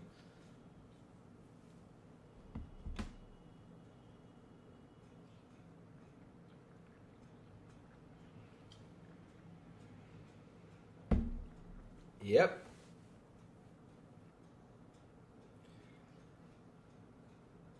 Yep. I mean, look, PS5, it wouldn't make sense for Xbox to stop making consoles. PlayStation 5 is overrated. The thing is, maybe the question is that PlayStation is not overrated. Maybe the consoles in general are probably overrated these days, guys. The console talk is probably overrated. Right now, what we gotta look for is, and this is what I see, and this is how things are going, right? This overrated console war, right, is super overrated because it's called friends to not be friends. It's called war, people having wars, right, over a plastic box because it's stupid. I can sit here and talk to ponies all day. No problem. I can sit here and talk to them if they have a good conversation with me. We can sit here all day, talk, have fun. I got no problem with that. I can do that all day. If we have a fun conversation about games. Like, for example, a big example, C-Fresh. He was playing, he posted out there on Twitter. He was saying, man, this Island Wake 2 story is pretty, I'm trying to get what's going on. I said, did you play part 1? I mean, if you didn't play it, then, or if you played it because it happened to me too. In order for me to catch up to Island Wake 2, because I played Island Wake 1, but I played it back in the 360 days. I don't remember the whole story. So I went back, watched the video to get realized on what's happening. Now I understand the game and it's better, Oh, man, I hope so, TJ. I mean, if they do that, that would be phenomenal. Because that's what I was saying, though, with the next Xbox. I hope we do get to stream out of YouTube. So I can stream games, hang out with you, put the camera on, and have fun with you guys while I play my Xbox. Hell, I would love that. Why the heck not? I would love that. I would love that. PS5, no hardware, VRR, no Dolby Vision, no quick resume. It's overrated. It's not even RDNA 2 either. Man, I'm telling you, look. They did a console, and it works for them, right? But in the end of the day, PlayStation's got the meat in its pocket, and that's the truth. I mean, look, they're trying to sell you this like this is the best thing in the world. But for me, I like my Xbox better. When I turn it on, and I turn on the LG C1 or C2, I mean. When I turn on the LG C2 and I can apply Dolby Vision into it, I mean, all my games are running in Dolby Vision. I put a Dolby Vision, period. That's what I do. Put on Dolby Vision, period. Alan Wake, Max Payne, Control. Let me see. Yeah, those games make more sense when you get worlds they made. Alan Wake, Max Payne, Control, Quantum Break are same universe. Yeah, you gotta watch a video on it so you can understand everything that's happening in that game. It's crazy. But yeah, we had a good conversation because, like I said, if we talk games, we have a good conversation. Talk video games, it's awesome. But if you get into this whole plastic box thing, like saying, "Oh, my plastic box is better," okay, how is it better? Me and you're playing the same games. Well, mine's got better graphics. Okay, how does it have better graphics? Explain that to me. Well, like, for example, reflections look better. Oh, so you're playing the game for reflections? Or playing the game just to play the game, That's the point. I think we're heading to digital gaming, which means if you have an Xbox, you can play your Xbox games and PlayStation games. If you got a PlayStation, you can play Xbox games and PlayStation games. I think we're heading that way. I think we're headed that way, man. PS5 Pro is RDNA 2.5. Okay, who said it's RDNA 2.5? Who said that bullshit? Seriously, I want to know who said that bullshit right there. There's no need for a console war. I think Xbox is the winner in all of this. I agree too, bro. I mean, look, in the end, though, it's like how I said. And I keep telling this story because when I was a kid, I went through a lot. Because TJ's like, well, I take my Xbox everywhere. Okay, you take your Xbox everywhere because now you have a digital library. You can take it everywhere, right? It probably B is not as heavy. But me, as a 40-year-old man, and the things I went through as a young kid, that was annoying. TJ, imagine you. Let me see if I can show you this example. Let me see now. I gotta have a good example right here. Well, it doesn't have a power brick though. But if it did, I would have showed you. See, this is my example, right? Let me show you an example. Come over here, camera. Let me follow you. All right, let me show you an example. Imagine you, TJ, you had a trial back in the day.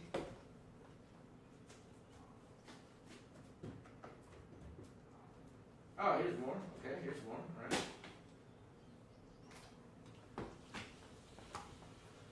TJ, imagine you. You seen this, TJ? I got more over there. In a box, but I have to go outside and get it, but I'm not going to get it. Imagine you, TJ, you had to pack 10 things of these. This is 1, 2, 3, 4, 5, 6, 7, 8. Just need 2 more. It's probably going to be like this big. Imagine you had to carry 10 things of these, right? carry the console. And back in the day, let me see if I can find a power brick, guys. I gotta see if I can find one. Because if I can get you all a power brick, it will be insane. Let me see. I do have a power brick somewhere.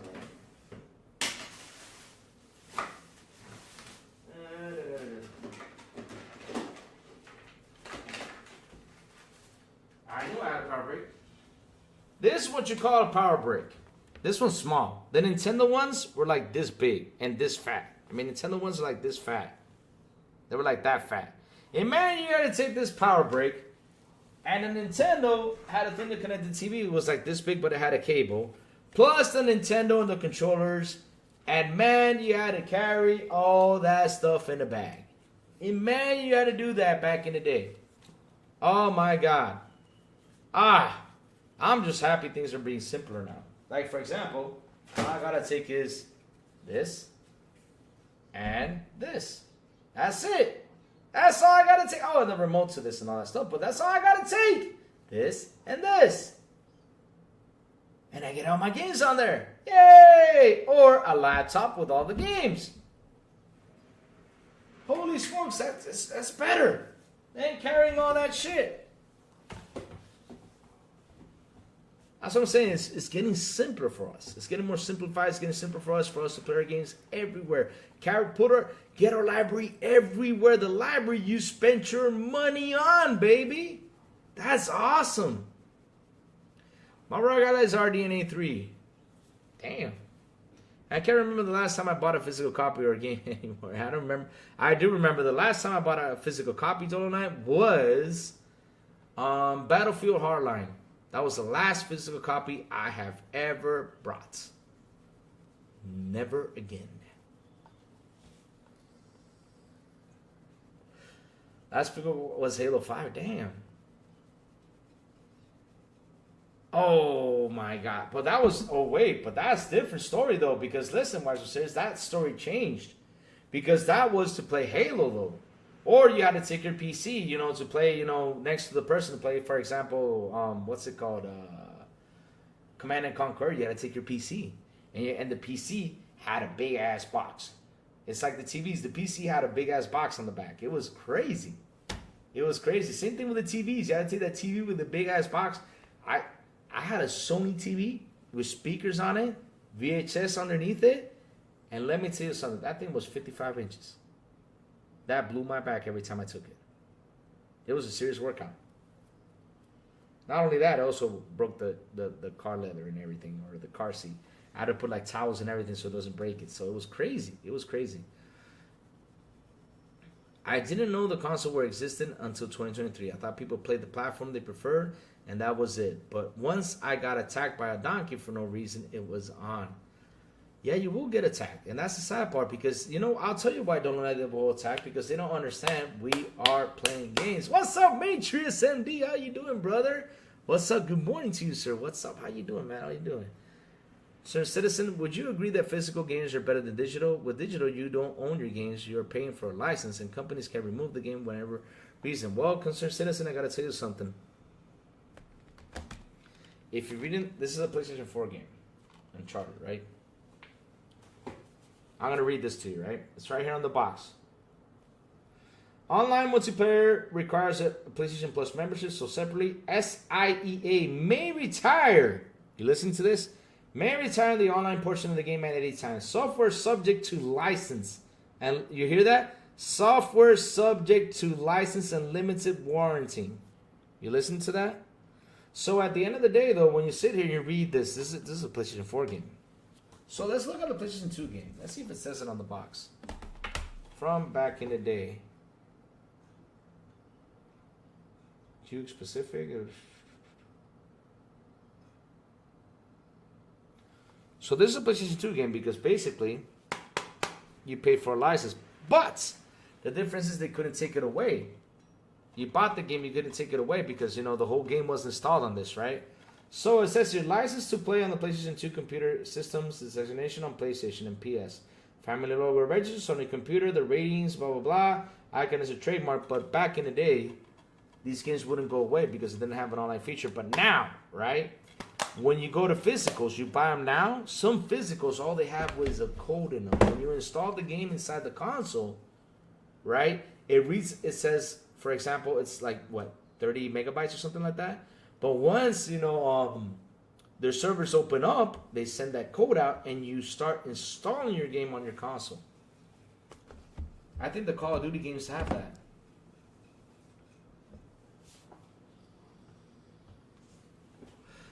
But the thing is, or just a copy to play. Yep, that's how it is. I mean, the thing is, but hey, I don't blame them though, because here's the thing though, they have never been cleared on this. They have never been clear on this. And they need to clear that up because people are so confused about this. They are. And Concerned Citizen is right for asking that question. You know, I don't find it wrong that he's asking it because he needs to be clear on that. And the thing is, they haven't been cleared all the way. And another thing, Concerned Citizens, go to right now, California, they let out a law telling people this. They let out a law telling people this, that now if you buy a game, right? If you buy a game, you're buying a licensed game, you don't own it. Now they told me you gotta say it. You can't shut up about it. But the physical you own, if they can't take the game from your digital, it's all about control. Well, the thing is, though, concerned that nowadays with the online features and everything about the game, now the game is just a license. Like I said, it wasn't like this back in the day when you had the whole game installed on this thing. It's not like that. All there is now, for example, games have a code. The disc has a code right now, and that code sends, like I said, sends the signal out and it installs the full game. It happened to movies and music. Same thing happening with games people have already chosen. Yep. That's how it is, man. I mean, if you have any questions about that concern, I advise you to Google that information, and for you to understand what's happening, because seriously, it's hard. It's hard to find, but there's one area where they do actually explain it. The thing is, they don't talk about it as much. But it's good you're asking that question though. But yes, owning a physical game nowadays does not mean it's yours. It's not. Nah, he's not brainwashed. I think he's just confused. And I don't blame him because people ask that question. They do ask that question a lot. Let me see now. I was attacked by a donkey. They couldn't win, so they went to attack a video of my family and friends. That's why I hate them all. Really? They attacked you? I mean, that's...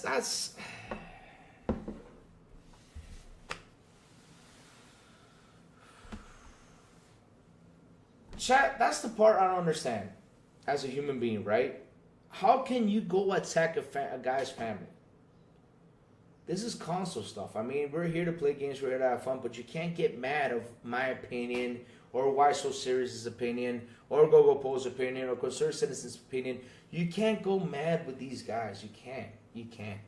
You can't go mad. This is why I don't take nothing to heart. That's why I don't go out there and fight people. That's why I don't, when they get serious, like for example, the other day I know someone that got banned because they called them a word that wasn't appropriate. And I told them, listen, they can say anything they want to you.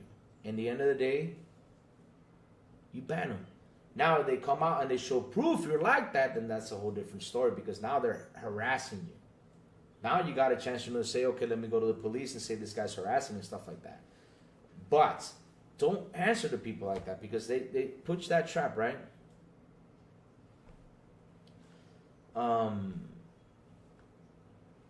They put that stuff out there for you to fall into that trap and you to answer them, you know? And if you answer them, then they go out there and say, okay, let me click and ban them.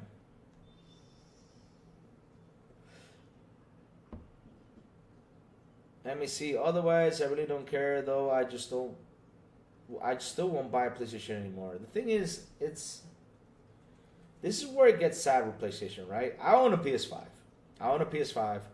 And I've been on there to play games. Now, I had a couple friends on PlayStation.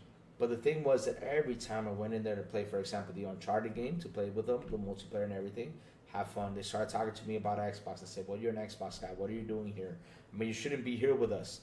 I'm like, why shouldn't I be here with you guys? I mean, I pay my money. Did you pay it for me? No, then fuck you.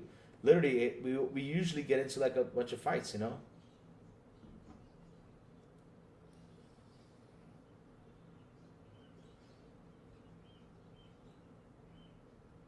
you should check. Like I said, you should check on that, concerned citizen. Check on that. I mean, look, if you don't believe me, just check on it. Check on it.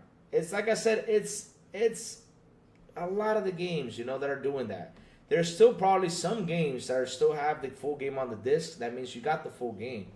But there is a lot of games out there that just all they have is a megabyte code in there that sends it out, and then you install the game from the server. But once that server shuts down, you don't got the game no more.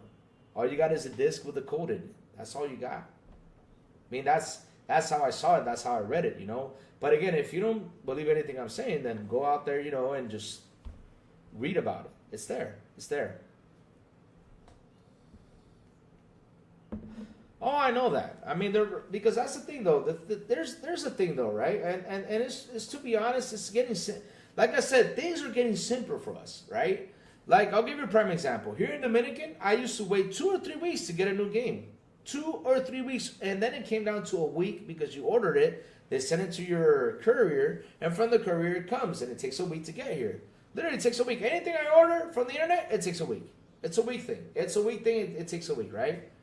But now with digital, all I gotta do is install it and play the game. As I said, it makes it simpler. It makes it simpler. Yeah, just 100 megabytes. There you go. Even Matrix knows about this. 128 megabytes on the CD. Yeah, that's all you have. That does not mean you got the full game. That means you got a code. It wasn't like, yep, that's how it is. There you go. There you go. That's how it is. It wasn't like during the PS2 or Xbox times. Yeah, it wasn't like that. It wasn't like that. It's not like that nowadays. But like I said, there are still some games. There are still some, very few. But in the end, though, to install the game, if it does need a code to be sent out to a server, right, that permits you to install the game, because this is like a thing for piracy, right? Just to prevent piracy from happening on the consoles, right? They got to send a code in order to, for you to install the game. Then at the end, what happens is that server goes down and you can't play the game. That's it. You're done. You're done. You can't play it. It's a physical game right there that probably has the game in it, but if it does not receive the code, you can't play it. Unless if you find a way to, find a way to break it, then you can play it. It's crazy. It's crazy. It is what it is nowadays. Now as it's useless argument with a donkey, the platform can live up to the numb. As it created, yep, exactly. It's useless. You're right 100%, Dolanite. Because that's why, when I sit here and I talk to people about games, right, and stuff like that, right, and I sit here and talk about platforms, right, and everything. When they come around and they try to defend this box, I'm like, why are you defending this box? Okay, bring me your points. And they see that I break their arguments. Right away, because at the end of the day, though, they can't argue with me because because I'm a guy that just knows what he's saying. Not like how you guys come over there, some of them come over there trying to argue like, no, Lou, you don't know what you're saying. But hey, at the end of the day, though, when I sit here and I argue with you and I say, okay, what does your plastic box have that I don't have? Well, my plastic box has games. Well, I do too. Well, we have exclusives. Okay, we do too. But your exclusives are coming on PlayStation. Does not mean that's not exclusive. Well, you can have it on PlayStation, but we get it on Game Pass Day 1 for $20. But why you got to pay the $70? So, like I said, every time they go in there and try to have this debate with me, I break all their arguments right away. Because in the end of the day, I'm doing what I'm supposed to be doing on this box, and that is playing video games. While they try to argue, bring up a fight, they always lose. Because I'm busy playing games. I'm having fun. Sometimes I do miss all the physical I had in the 90s. PC games. I had so much stuff in boxes, art manuals, maps. Yes. There you go. That's something good. Oh, James, thank you for that, brother. Good evening from Dubai. I liked and sub for your channel. Thank you, James, man. That is awesome, man. Thank you. How's Dubai? I had a family member over there in Dubai. I had a family member over there in Dubai. I had a family member that used to live over there. He worked in oh my God, he worked in financials over there. It was awesome. I never went there, but I wish I would have gone. To ride down the desert, oh man, that would have been awesome. I want to go to Dubai. It's a lifetime dream to go there. I want to go there. Have some fun. At least the physical version you can find.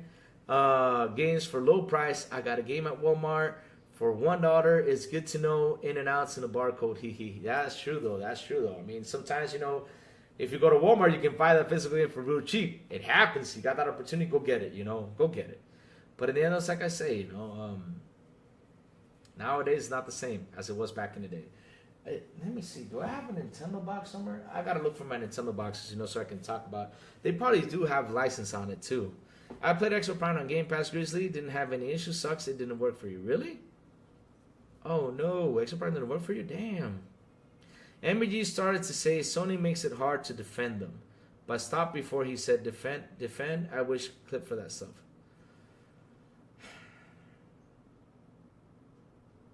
The thing is, guys, some guys don't treat these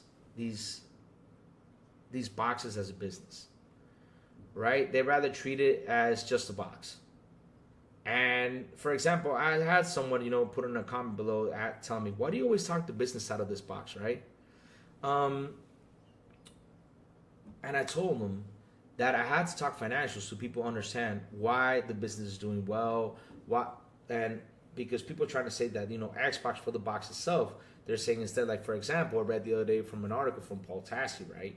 He said that PlayStation is beating Xbox 10 to 5 to 1. You know, the Xbox is dying, the hardware still blah, blah, blah, blah, blah, and all this stuff. And I sit there and I'm like, so PlayStation sells 5 to 1. Okay, cool. But is it making the same money as the Xbox is making it? You know, from the software side? Because to be honest, so when you sit here nowadays and you think, you're like, okay, prime example. What is a high-end PC, right? The greatest high-end PC, you invest into it, and you got 10 years of PC gaming. What do you got to invest? Well, you got to buy a great graphic card, which costs $2,000. You got to buy a monitor. You got to buy a great monitor, which either way, you're going to change it like along the way probably. You got to buy a good motherboard, good SSD. You got to get a whole lot of shit for this. And then when you're done spending all that money, you probably spend $5,000 or $6,000 on this damn PC. That is a big ass high-end PC, right?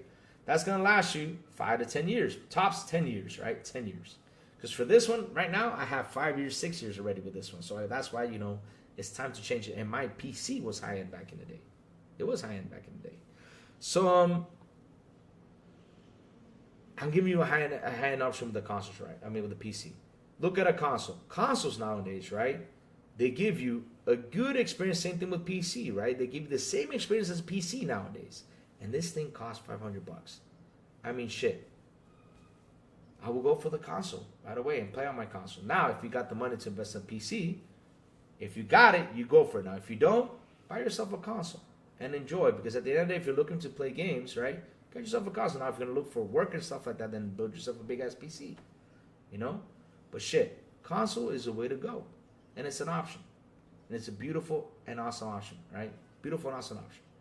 Now,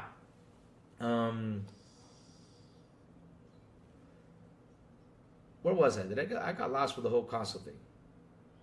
Bring me back, chat. I got lost right now. My head went another way. Sorry about that. If there's a game I really like, I think the cover, if it's cool, I'll buy it. If physical, 95% of my games are digital. Yeah, because that was another thing though. The physical experience has changed so much now. Because for example, now you got to get a big ass collector's box, right? To get like the cool manual arts and all that stuff. Back in the day, you pay $60 and you got these boxes with the cool. I remember that we didn't have cell phones, right? And what we had to do in order, I'm gonna say it this way, right? Because of course I gotta say it this way, right? Let me say this one as a manual. No, it doesn't. But back in the day when we were kids, you know, we had to look for something to read, to do what in the bathroom, right? As kids, right? So you grab the little handbook from the box and you're like, oh, let me read this, and you saw the enemies, read through it, you know, their enemies had a little story inside the manual box and everything. I mean, that was beautiful times back in the day when you bought a physical game. Nowadays all you get is a physical game. Let me see, I think this one has it. No, oh yeah, it does. Well, the game is in there. You get a physical game and you get this is Metal Gear Solid 4, right? I was playing Metal Gear last year a lot. So this is what you get.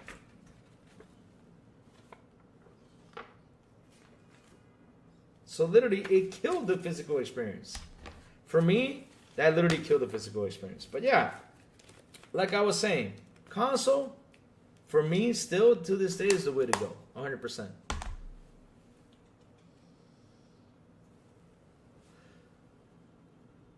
Louis, what was your favorite game of last year? Wow, my favorite game of last year? Oof, that's a good question. Well, if I sit here and I think, right?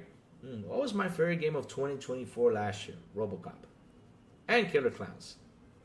Killer Clowns and RoboCop were my favorite games last year, I'll be honest with you. RoboCop and Killer Clowns, yep. I love RoboCop. I don't know if RoboCop came out last year. Was it last year that came out? Or was it the year before? I don't remember. But RoboCop was amazing. Awesome game. Those were my favorite games. Now you ask me, why do you like those games so much and I like an Xbox game? I do love my Xbox games, right? I do love them. I love them. Like, for example, for me now, Stalker 2 is on top because it's the last year game. Stalker 2 is on top right now. It's the last year game. But the games I play, like, for example, RoboCop and Killer Clowns are also my favorite games. You know, but it's a difference of opinion because, for example, I know for Raichi, it was Unicorn Overlord. For Plume, it was Unicorn Overlord. Plume loved Unicorn Overlord. That was a game that came out. And for a lot of people, it was Metaphor 2.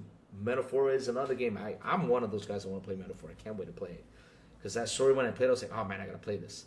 Yeah, no instruction booklet or math. It's pretty lame nowadays. Yep, it's pretty lame. That has changed so much. It's insane. Physical, you can donate us your game collection to your family when you pass away, Louis. Xbox should let us donate our digital library to the family. Yeah, and you can. I mean, who says you can't donate it? Who says you can't donate it? You can donate it because all you got to do is hand over your password and hand over your email, and that's it. There, you got your. They got that library for them. They do. They do.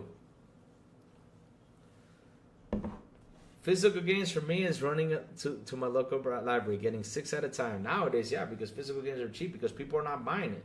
People are buying more digital than physical. That's true. Let's see now. Times are changing. We need to adapt to digital gaming. I like digital games now, are convenient. I don't have to worry about scratching my game. Oh, that was another one. Oh my god. Oh my god. That was... You see, I forgot about that, James. You're right about that. You know, oh my god, yes. Yes, or not having your kid grab the CD and drop it on the ground or scratch it. Yep. Oh, this one isn't scratched, but damn, I remember those days, man. Holy shit, I had to get like a CD thing to cover the scratches. Sometimes it worked, sometimes it didn't. I think I had that CD thing around here. That had to put the CD in there so it shouldn't be scratched. Oh my god, I remember those days. Yep. And cassettes. You had to blow in it or get a Q-tip with alcohol to clean the damn cassette when it was super dirty. Oh my god. You guys have it easy nowadays. Yep. Oh man, it used to be hard for us back in the day. It was really hard. The last physical copy I got were Cyberpunk 2077 and Witcher 3, and they came a bunch of extra junk. Oh, that's awesome. With digital, you don't have to worry about your game freezing. Yep. That's another one. Or getting stuck in the CD. Oh, when those CDs decided not to work anymore.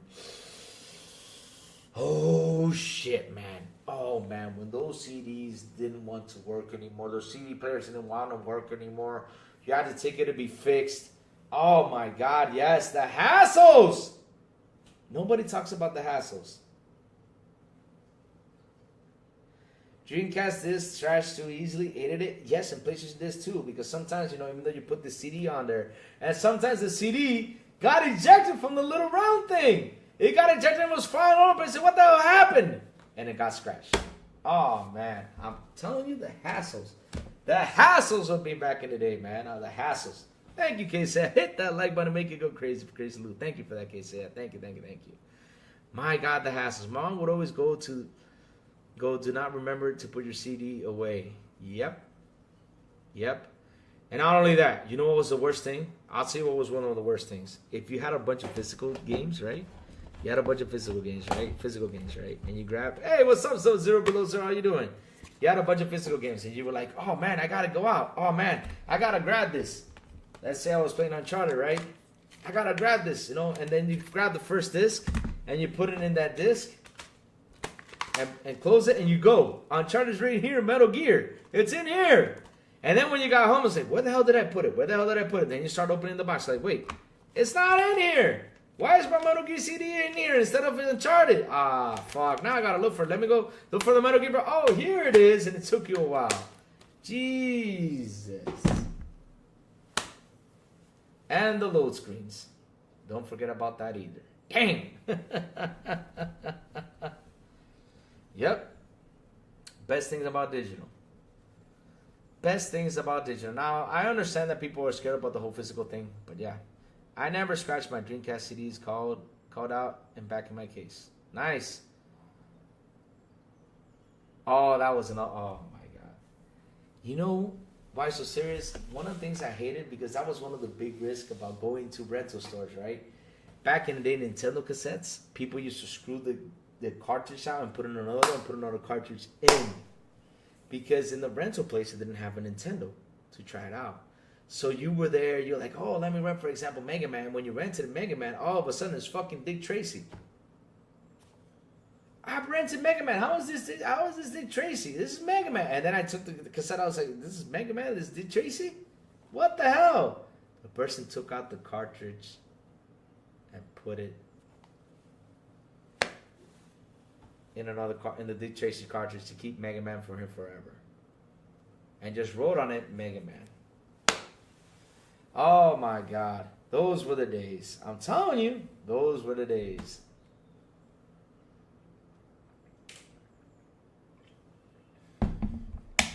Yep. That's what the day. I'm telling you guys, I mean, you sit here, you think about those days, man.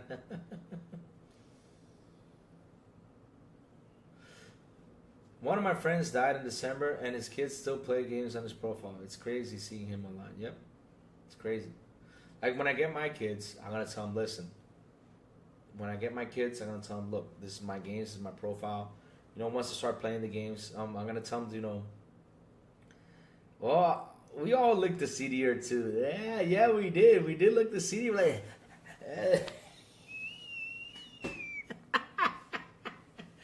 oh, I was been.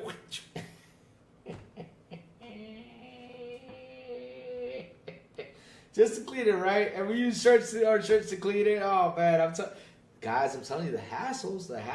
You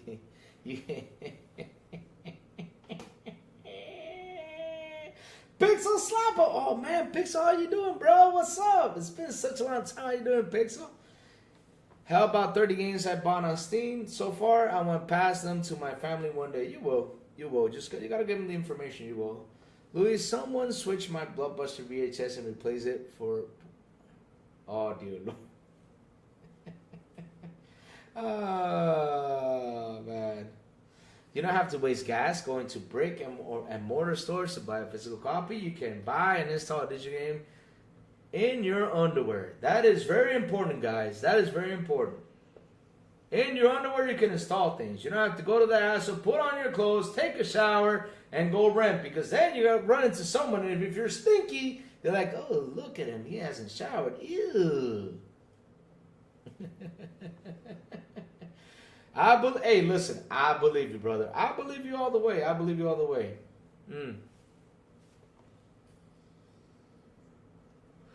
had a friend pass last year. His mother still uses this game. Oh, that's nice. But yeah, it's like I always say, you know, you can still pass things to your family, you know. When I get my kids, I'm going to show them how to, you know, log in, have fun. Of course, I'm not going to show them how to use, you know, to buy games because, you know, I don't want them to spend the money on my credit card because, you know, if you let them do that, you're going to get that, like that one guy, which his kids spent $5,000 on FIFA. And he had to literally, you know, write to EA. EA, you know, gave him the money back. He was lucky EA did that. But damn, his kid spent $5,000 on FIFA. Man, that was my kid. I mean, I got to tell you something. That kid's going to have... I don't know what I do, man. I don't know. But you have a kid spending $5,000? Ah, shit. Oh, no. Now, if it's a little kid, you know, it doesn't understand yet. But you got to teach your kids how you make money so they understand that spending money, you know, you can't do that. You got to ask permission.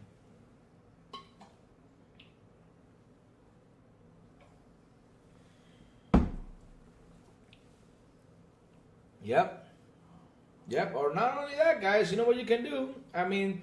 If gaming goes into like the whole meta thing, you know, money making things, like for example, profiles and everything, kind of like with Pokemon Go, you can actually say, okay, I'm gonna sell you, for example, my Fortnite account. Let me sell it to you, or I'm gonna sell you my whatever it is. I'll sell it to you. You know. Yeah, even with all the problems that came with physical discs, it never took nothing away from me gaming as much as I did. Yep.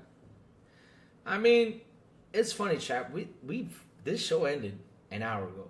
I'm not kidding. This show ended an hour ago. It did. It ended an hour ago. We ended the show an hour ago. I was done talking about the whole subject of today, and here we are sitting here, just chilling, talking about our past experiences, how much fun we had, you know, back in the day. We're just talking about, you know, physical versus digital. You know, shit. We're having a good conversation. You guys, like I said, you guys always bring the show at the end, you know.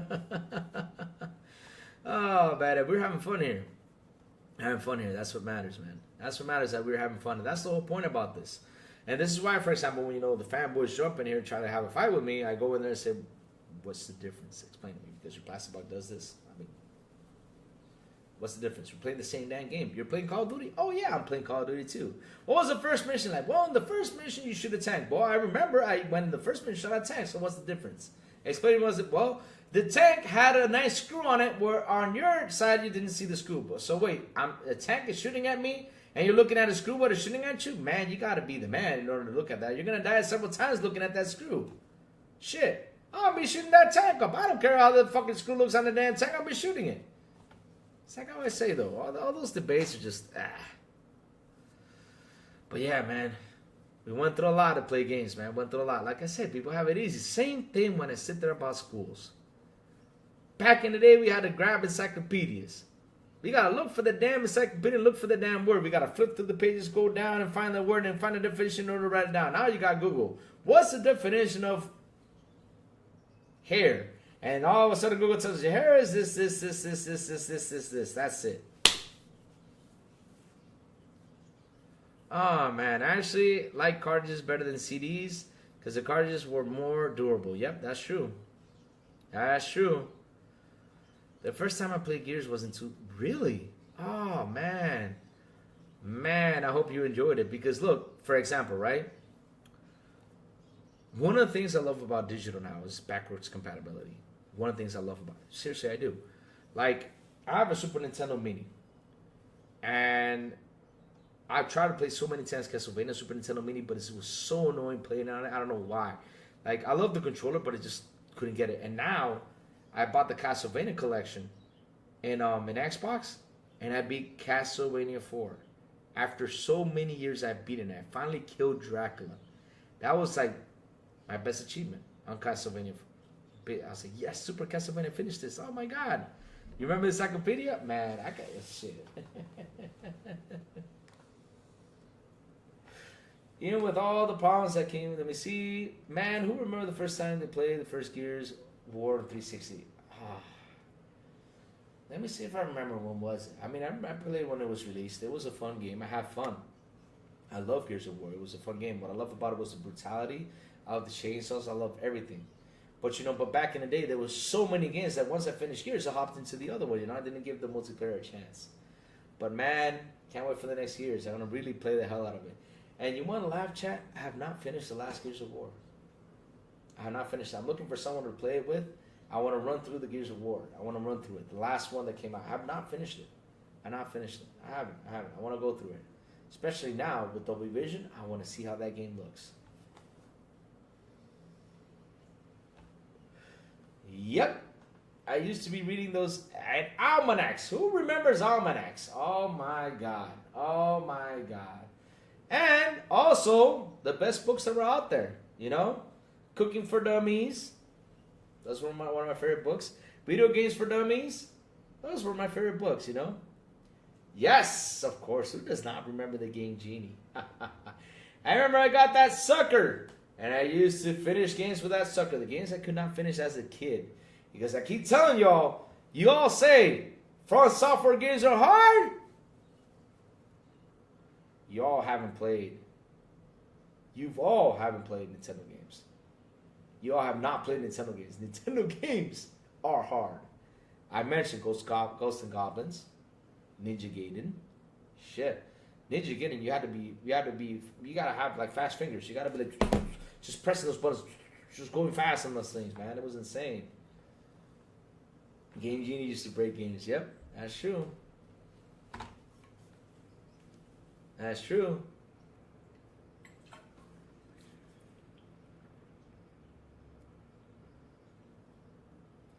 Almanacs, laugh out Louis. Definitely going back to the future. Yep.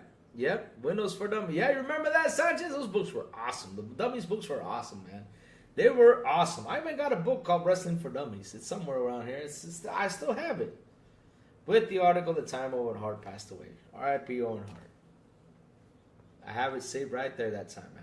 Shit. Oh, man. Best books back in the day. Yeah, this... Like I said, people have it easy nowadays. Man. Oh.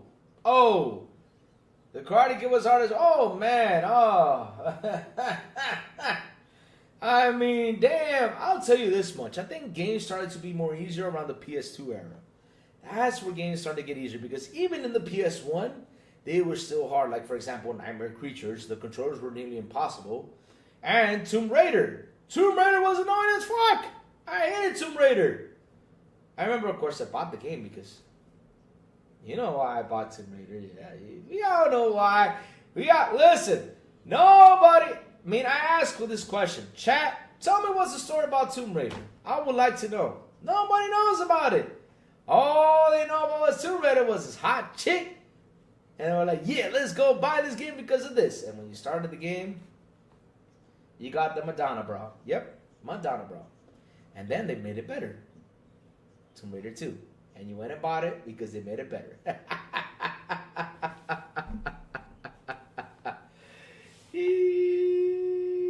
Shit. Yep. There you go. The room, you're on the dot with that one. There was no guides. You remember you had to go to Nintendo Power or you had to go to GamePro to find some guides to finish the game. Man, I'm telling you, that was such fun experiences, man. For example, with Castlevania Simon's Quest, in order to finish Castlevania Simon's Quest, there is an area that you have to sit down and wait for a tornado to come by, pick you up to go to Dracula. The game doesn't even tell you.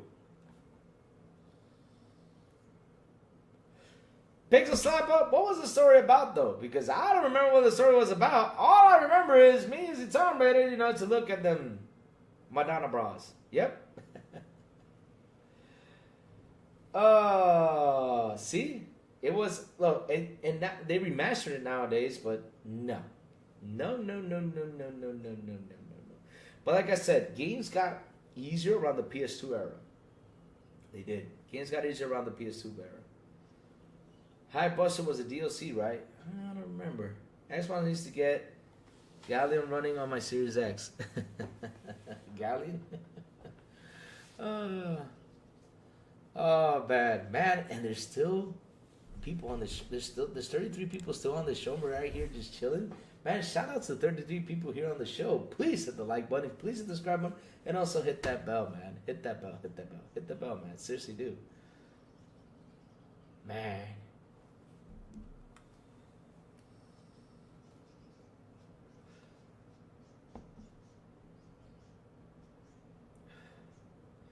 Okay, SNK says, I'm tired of Xbox fanboys saying that the developers for Black Myth Wukong don't know what they're talking about, but the Series S developer, a game for the Series S tells your experience for evidence. SNK Kev, the thing is, right, here's the thing though. You gotta sit down and look at things, right? You gotta sit down and look at things. Like, when I sit here and I look at what the Black Myth Wukong guy said, I was like, right now, you guys should have said it in the beginning. But as of right now, you guys coming out there saying like, we're having issues with this and that. I'm like, no, what you guys should have said like these days was, hey, listen, we're going to get a release date for this game. It's going to come out this year. That's it. That's all they had to say. But like throwing slander like that, I'm sorry. It's better for you to go to Xbox, talk to Microsoft, and find a way to make the game work. Because look, right? Nintendo games were not hard. They had just, oh my God, TJ. Oh my God, TJ. TJ, you weren't even alive for Nintendo games, TJ. What are you talking about? But SNK Kev, right? Right now, we don't care what they say. What we want is a date, period. That's all we need right now, SNK Kev. We don't care what they say about the series. Oh, you have problems? Well, go fix it. That's what you got to do. Go fix it. Instead of you coming out there complaining like, oh, it hasn't been out there because, no, go fix it. Or go talk to MS. Or reach MS, for them to help you out to get this game out here. That's what you got to focus on. Right? That's what you got to focus on right now instead of going out there and bitching about it. Because in the end, though, SNK Kev, what happens is Xbox fans see this rant, and we come and we say, wait a minute, Hellblade is Unreal 5, this game is Unreal 5, this other game is Unreal 5, and it's working on the Series S, And why the hell are you guys talking about this now? So why are you complaining about? Go fucking fix it.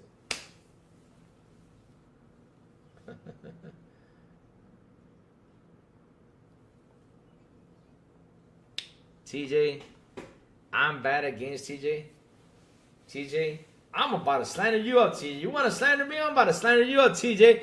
Who was the one who came around asking, hey, Louie, help me for Elden Ring? It wasn't me. It was you. I finished Elden Ring by myself, TJ, while you had help to level up. I just destroyed you, TJ. No, I'm just trolling with you. Let's see now. Every time we get a good conversation about gaming, here comes that missing. Nice. Listen, he has a point though. I don't find that people jump in here and say something. But I don't find that he's being messy. I'm just finding that he's just tired of it. He can come out, listen, he can come out here and let his feelings out. I'm here, to calm him down and say, look, it was wrong for them to say it, and that's the truth. You said this, and man, what do you think is gonna happen? We're gonna come back and tell you, hey, dude, that's not cool. Get it worked out. That's what we're gonna do. Oh man, you see, there you go. Oh man, look at TJ. Listen, TJ, listen. I gotta stand up on this one. I gotta make a dance. TJ, listen. You got served, baby. You got served. You got served. You got served. You got served by. Why so serious? You got served. You got served. You got served by. Why so serious? Ha ha! You got served, TJ. Ha ha ha ha ha ha ha.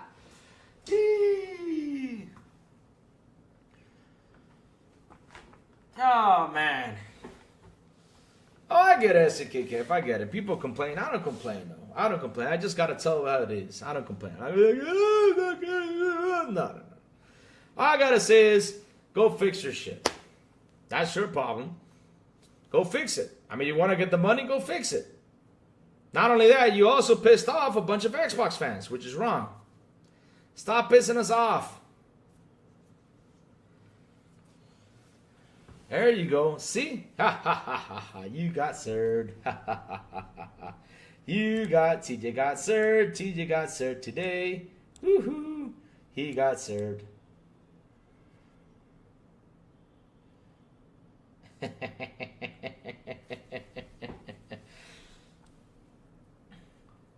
Simple facts. Us old gamers got good.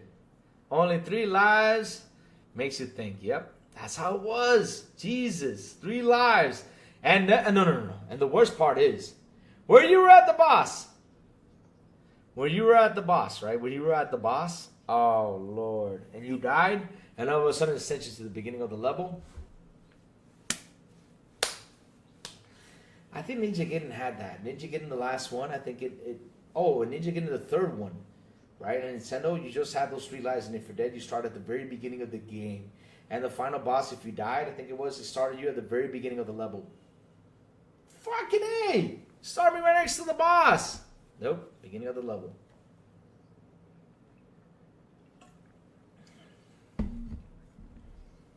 Oh, no, Grizzly. Oh.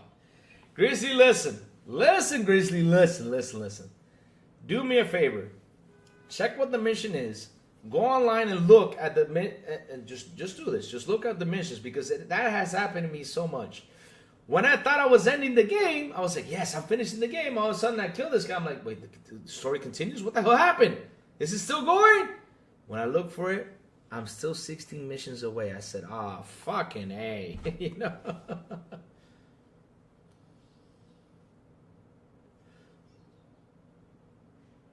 Reforged was saying that Stalker 2 Death should pay to port the game to PS, but didn't want Wukong Death to pay to port to Xbox.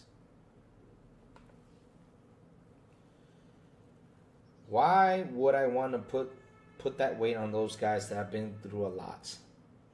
There's two different stories right here.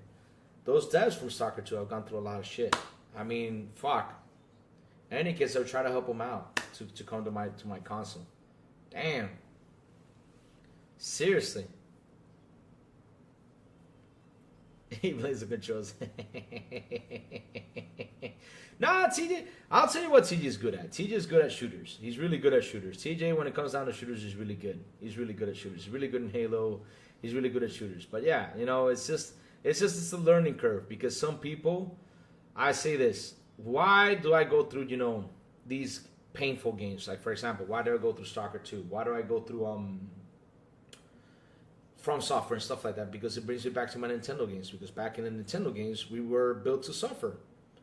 I mean, seriously, we were built to suffer. They weren't, even though they were fun games, but they were suffering games, because, you know, that you sit there and you talk about these games. Like, you ask me, hey Lou, what, like nowadays games, like I sit there and I, like, what was the story about? Like, okay, I finished it, you know, but it's such an easy breeze. It's such an easy breeze, these games nowadays, that you're like, you know, the story was this, and I actually don't remember it as much. But back in the day, for example, you asked me about Ninja Gaiden. Oh shit, that game was hard. And I remember, oh my god, one of the worst levels in Ninja Gaiden 2 was the one with the wind. And that was in Ninja Gaiden 2. There was this level that snow was coming down, right? Or it was rain. I don't know if it was snow and rain. I don't know what it was, but it was something. And if you were like literally jumping to the side, and the wind all of a sudden switched to this side, you started to jump, and you went beyond the jump. You're like, what the hell? And you land and you die. You're like, ah, shit, back to the beginning. Or the wind blows and the bad guys, you know, move fast. Oh my god. Like, you're jumping, you're about to slash the bad guy to kill him, and the wind blows you back, and all of a sudden you land on the edge, and the bad guy comes and hits you. Ah, shit. No. I'm telling you.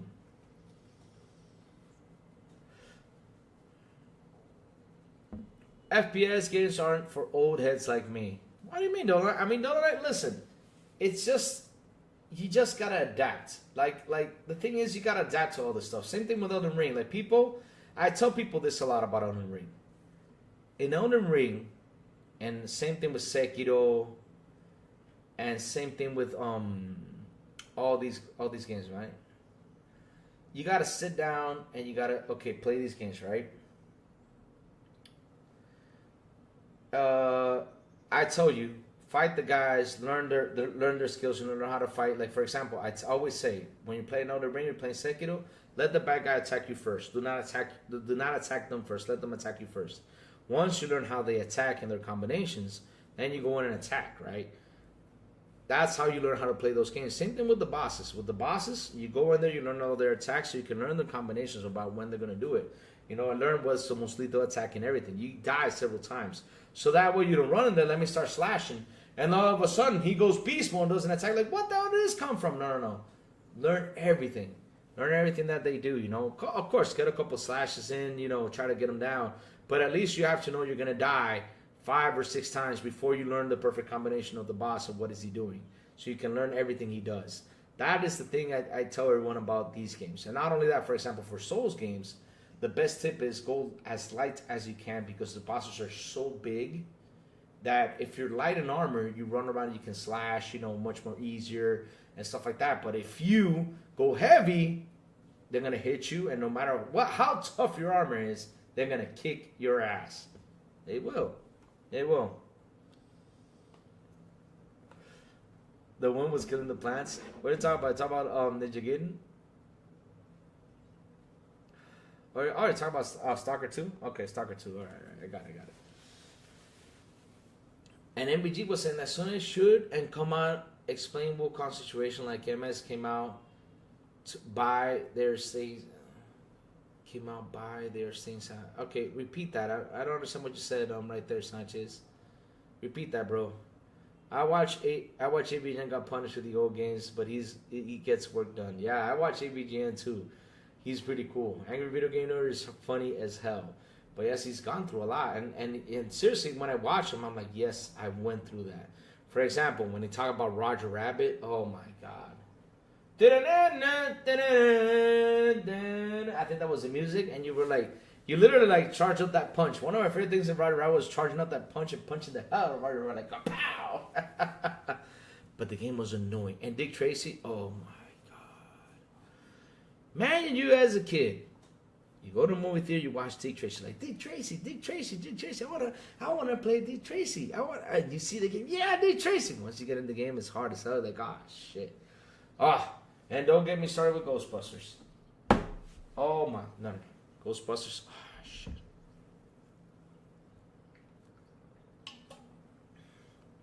Ghostbusters, Jesus Christ, Ghostbusters. Oh my God. Ghostbusters, one of the worst ones. The old Ghostbusters! Dun, dun, dun, dun, dun, dun. That damn thing repeated itself again and again and again and again and again. Oh God. Jaws. Oh my God, Jaws. Jaws is another one. Jaws the shark. Oh my God. Hold on a second. Let me check something because I am not getting any written. Hold on.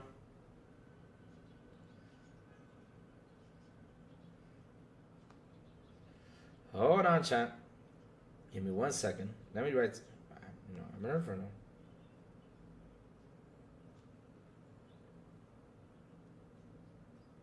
All right.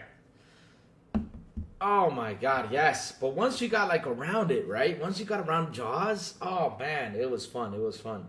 But Jaws, you can finish it quick. Jaws, you can finish it quick, man. You can finish it quick. That damn shark, Jesus Christ. Oh, Lord. Man.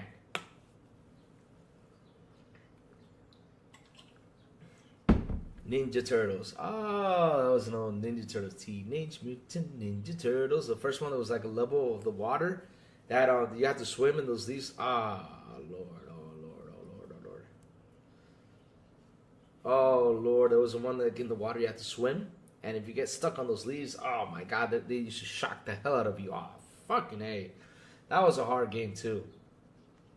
MBG says Sony should come out and should address Wukong exclusivity, but they're staying silent. MS already said it's not a hardware platform. Yeah, I think they should though. I mean, I'll be honest with you, everything has been silent. I don't understand why they have kept this thing silent for quite a while, but they should have been out there saying something. They should have been out there saying something about this. They should have been. They should have said something about it. 100%. I'm with you there. Yeah, just never beat it. Well, I mean, if you can get it backwards compact or something, try it out. Seriously, or emulate. Nintendo. Sorry, I'm not going to say that word, but try it out. I mean, once you get adjusted, like nowadays, those games aren't as hard. But once you get adjusted, like, oh, now I see how it is. Oh Lord, you beat Top Gun? How did you land a damn plane? Oh, shit.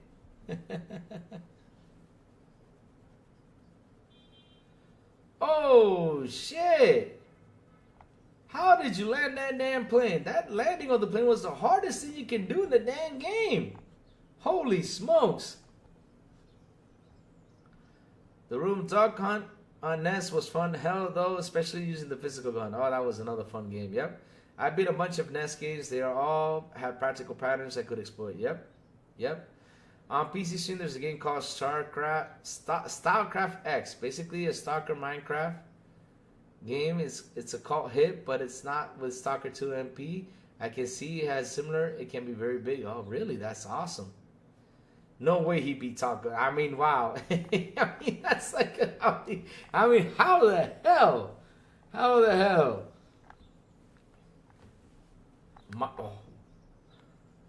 Speaking of water-based games, with Echo got ported to PS2, I realized how easy Sony wanted games to be always been for casuals, no standards, just simple facts. Echo the Dolphin. Yep, Echo the Dolphin. Like I said, chat, like games started to become easier around the PS2. It's funny. It just became easier around the PS2 era. Games became easier. And they got easier until, From Software games came out, which were really hard. And people were like, yeah, these are the hardest games I've ever played. No. Hardest games you ever played are from back in the Nintendo days. It's just, and Super Nintendo, and Sega Genesis. Oh my God. Sega CD, Sewer Shark. Oh my God, Sewer Shark. Oh Lord. But I gotta say something. Afterburner had the coolest music though. Oh man, that was so cool. Oh, the Retro Pocket. I heard so much good stuff about the Retro Pocket, huh? Oh, DuckTales wasn't that hard though. That was a fun game, West Davis. I love DuckTales. It was fun. They remastered it for the 360. I gotta get that game to come back to it, man. I have fun with DuckTales. DuckTales, woo! Oh man, I finished that game. I remember the ending to that game, man. Oh, I remember the ending. The guy. What was his name? The guy who was a motorcycle duck. I always found that motorcycle duck so cool. He was a robot, and he had a wheel beneath him. Oh man, I remember the ending to that game. You see, now those games I remember the ending because of all the pain I went through to finish those games. Jesus. Oh Lord. The Jackal Jeep game was the shit. Oh, the Hell yeah, it was the shit, man. You got 2 Jeeps, 2 players running around, throwing grenades, shooting things up, man. That game was awesome. That game was awesome, man. Oh, retro games. Oh my God. Yep. The Jackal. You know what I found really fun? I don't know if you guys ever played Desert Storm from Super Nintendo. There was Desert Storm, Jungle Strike. Or was it? No, it was Desert Strike. Sorry, Desert Strike, Jungle Strike. They had so much of those games. You flying around, rescuing people, shooting things up. Oh my God. Ooh. You know what other one was fun? It was Catcom, UN Squadron. Oh my God. UN Squadron, my God. Because by Stay Silent, it keeps the negative narrative on Xbox Series S neck. Sony would never come out and say anything. That's true. And that's what I'm saying, though. I mean, like I said, though, about the whole Black Myth Wukong thing. I mean, shit, they should have.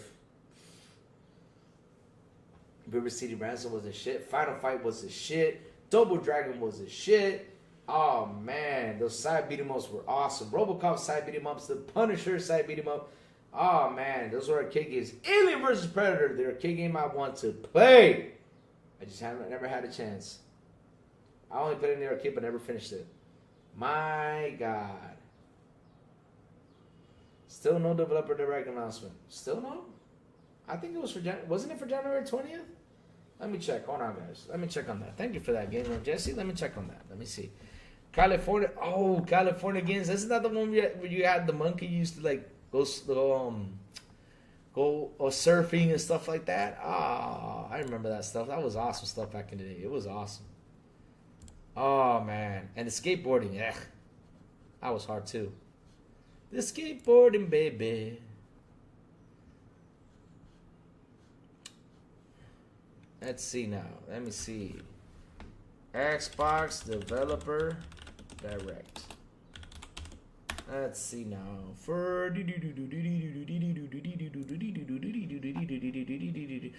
Xbox fans could be treated to new Xbox Direct in the coming weeks. On Monday, journalists just Gordon tweeted the question being, were people ready for the next Xbox Developers Direct?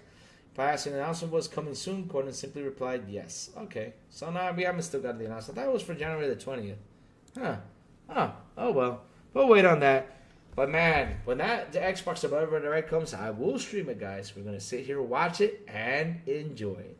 I will stream it, guys. I'll be right here streaming it. That day, I won't go to the office. We will stream it, guys. I mean, if it's later on in the day, if it's in the morning, we will stream it live, baby. Ooh, Maximum Carnage. Oh,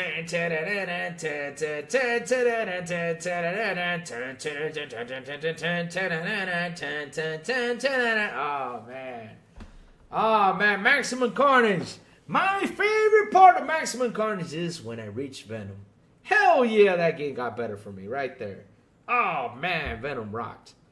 Managed to come out and just put that big punch. Boom! Oh, baby. Yes.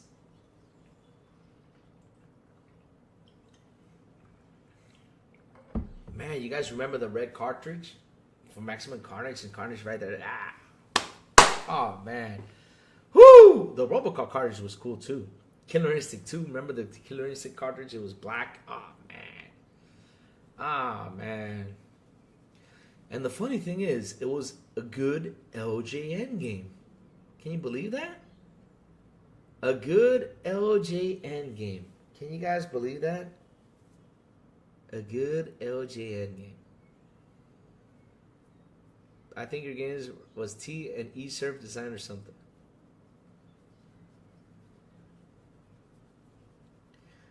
That's a different game. Oh, California Games have people. Oh, okay. I thought it was that was California Games. Oh, that red cartridge, man. Oh, that was beautiful. That was beautiful. Man, I can sit here just it's like I said, the show ended literally. How long have I been on here? 2 hours and 43 minutes. The show ended 2 hours ago, and then ended at the 1 hour mark, and we're here for like 2 hours just talking. Fighting Force on PS1 was good too. Oh man, Fighting Force. I know people liked a lot. What's it called? Bloody Roar. People loved a lot of Bloody Roar.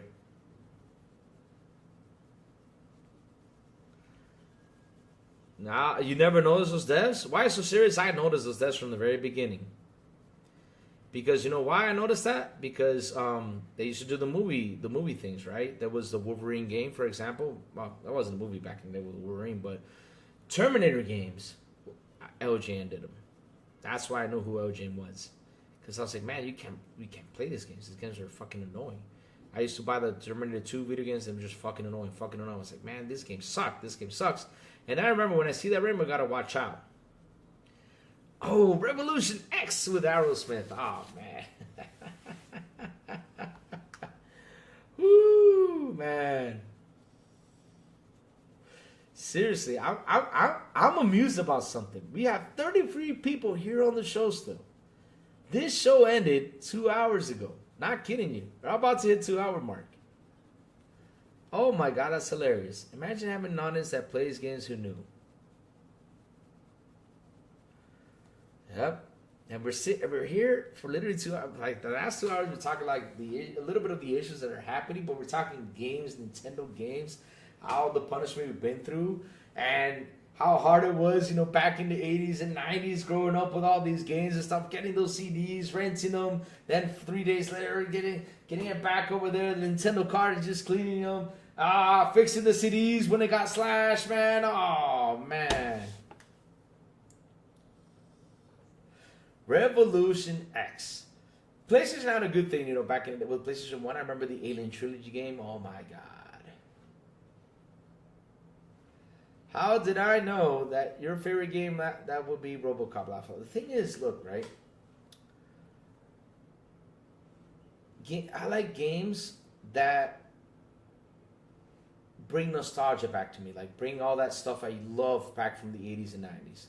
For example, one of the reasons why I love Killer Clowns, because it's one of those movies that it wasn't the best movie, but I remember as a kid growing up, I saw these clowns being as aliens, and I wasn't scared. Because the sound when they like, how they laughed and everything. And I was like, wow, this is pretty cool. Like I remember that clown that used to like did that punch, and took the head off. I remember that was Shorty. Man, I remember all that stuff, and when I see it in the game, I'm like, oh wow, Evil Dead is a prime example. I'm sad people did not go out there and buy Evil Dead. Evil Dead is such a fun multiplayer game. They should have put it on Game Pass. That game should have been on Game Pass. That was one game that I said, why wasn't this on Game Pass? Because people would have enjoyed that game as much as I do. I love Evil Dead, the game. I love it. And after I watched the TV series, right, I get all these back. I was like, oh, man, this is cool. No, why would RoboCop remind me of that dude? Nothing to do. RoboCop reminds me of RoboCop. RoboCop reminds me of going around, shooting things down, and I love that, for example, how they pinpoint exactly how RoboCop moves, how he reacts, how he talks, and everything. That is awesome. This is why, for example, Indiana Jones was great. When you play Indiana Jones, of course, this is not a spoiler, you get the scene from the first movie. That scene when the ball comes running after you and everything, that scene from the first movie is fucking awesome.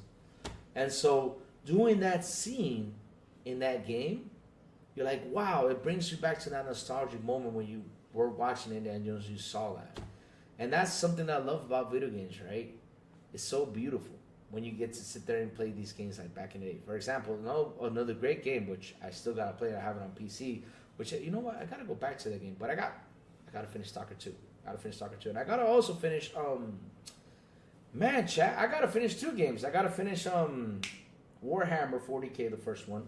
And I got to finish Alien, oh my God, Alien. I forgot the name of that Alien game. Well, the Alien game, you know, we run around, the alien chased at me because I farted, and yeah, what's the game called? Alien Isolation, there you go.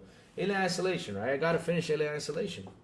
That's another game I gotta finish. And now, Alien Isolation, for example, sitting there, waking up in the pod, seeing the dust on the pod and everything, walking around, you know, collecting things, the computers and everything, all that stuff, you know, that remind me how much fun it was in the 80s and 90s, right? It was gorgeous times, man. It was gorgeous times. Like, 80s and 90s, we had the best movies, best music, best. And if we go back to the 60s, ooh, man. Maxwell, give me the friendship. That's just laughable. Oh, you like that, huh?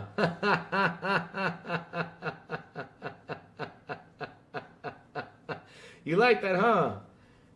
The title was gonna be Windows and Xbox Living in Perfect Harmony. That was going to be the title, but then, you know, I was like, let me see if I can find a better title. That's the title I came up. Yeah, it's laughable, huh? It's pretty cool, huh? But if you see the thumbnail, you'll laugh even more. You see the Xbox and Windows just sitting on the beach like, yeah, we're cool. We're just chilling out here.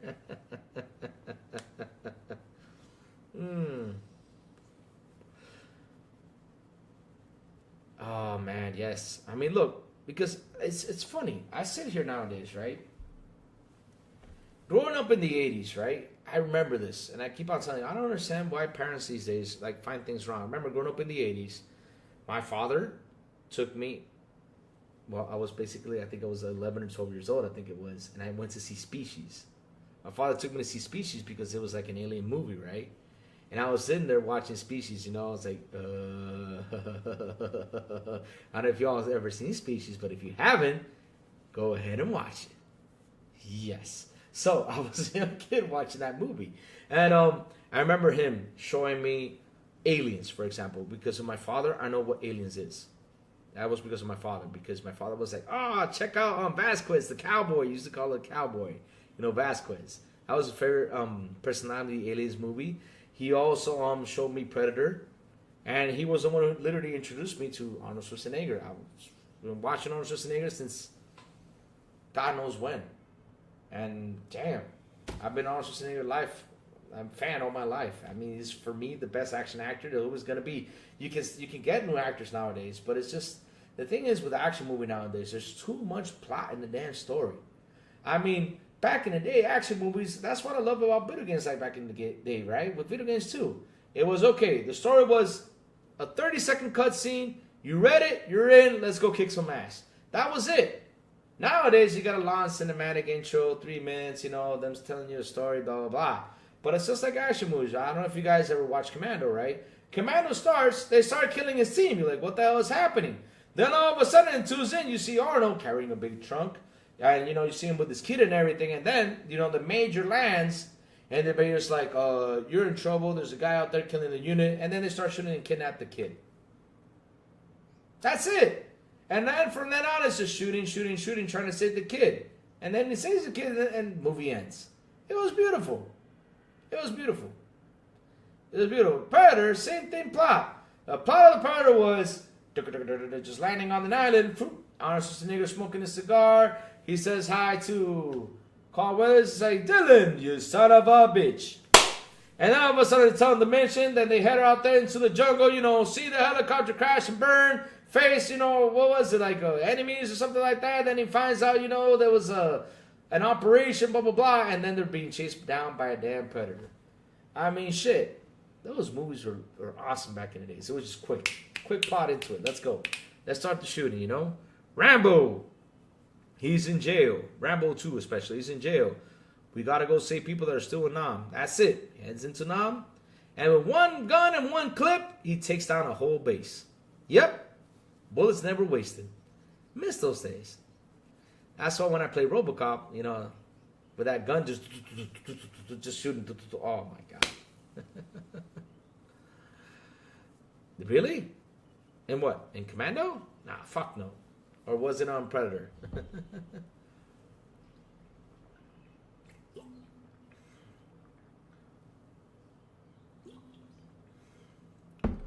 Oh, you're playing Tarzan for the tree climbing skills?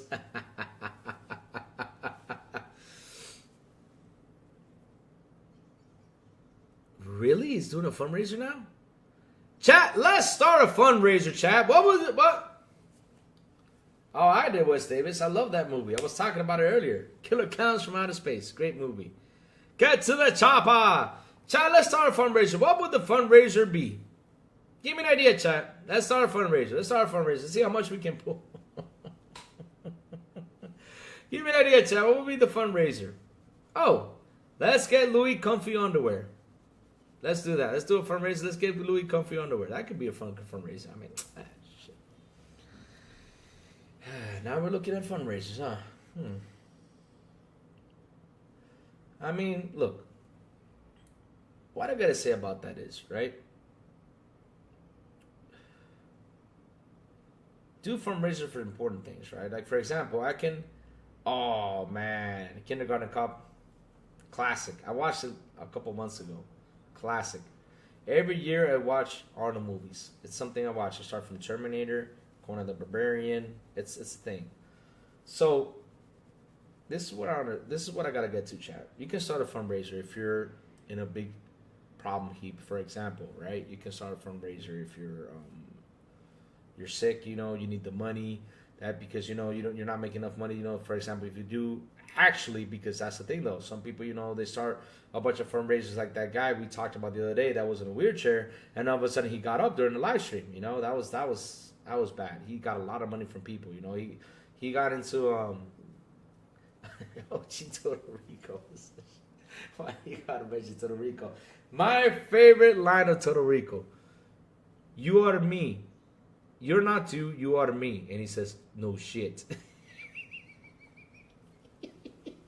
That line, man, I love it. It's just like that line from Blazing Saddles, man. That was the first time I saw that movie. "Oh, boys, look what we have here." He says, "What the white woman?" Oh my God, those lines are epic. But, why you gotta send me pizza, man? That's me, Showtime Breeze. We're gonna do that. But, you know, oh man. But the fundraiser thing, right? If you got a problem, you know, and it's an actual problem and you can demonstrate the actual problem, okay, go ahead. You know, you can do a fundraiser. But fundraiser for like teeth, for example, dude. I mean, he had teeth problem for quite a while. I mean, if you got super chats and everything, you should have put that fund to the side. Because I always say this: if people want to donate, let people donate because they want. I mean, if people want to send you super chats, send you super chats. That's awesome. Let people send you super chats. No problem. I mean, there's nothing wrong with that. I mean, people can do that, but you like forcing them to do something. Like, for example, oh yeah, what's it called?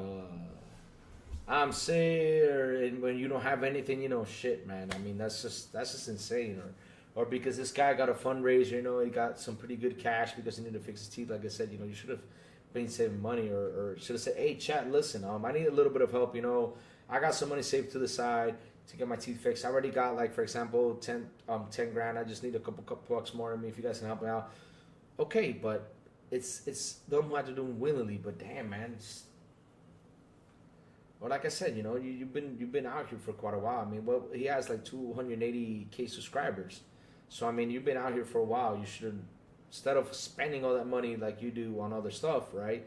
You should have gotten that money, you know, save aside and put a little account and say, okay, now it's time for me to fix my teeth. Then go fix your teeth. Oh, Lord, Steven Seagal. He's okay. But I'm not a big Steven Seagal fan, though. Yeah. You got Showtime. I mean, you got to see that movie, man. You got to see Blazing Saddles so you to understand.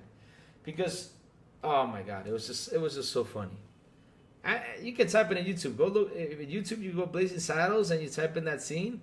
Oh my God, you're gonna laugh your ass off. It's just so funny because it's a Mel Brooks movie. You know, Mel Brooks does a lot of crazy stuff in his movies. It's hilarious. I love Mel Brooks movies like Spaceballs, Robin Hood Men in Tights, all that stuff. You know, such a funny movie.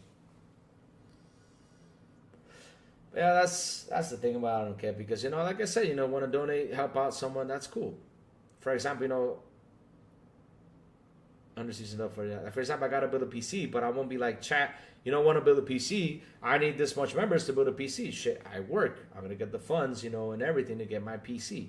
And then later on down the road, you know, if someone will say, hey, look, you know, super chat for you, buddy, you know, whatever. Cool, awesome. But I will never sit here and ask chat, listen, you gotta donate me. No, fuck that.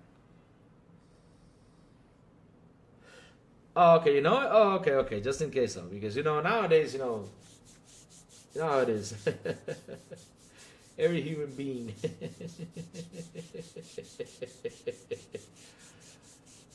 My God, Richard Pryor? Seriously? Oh Lord, he was a funny ass comedian back in the day. Jesus Christ.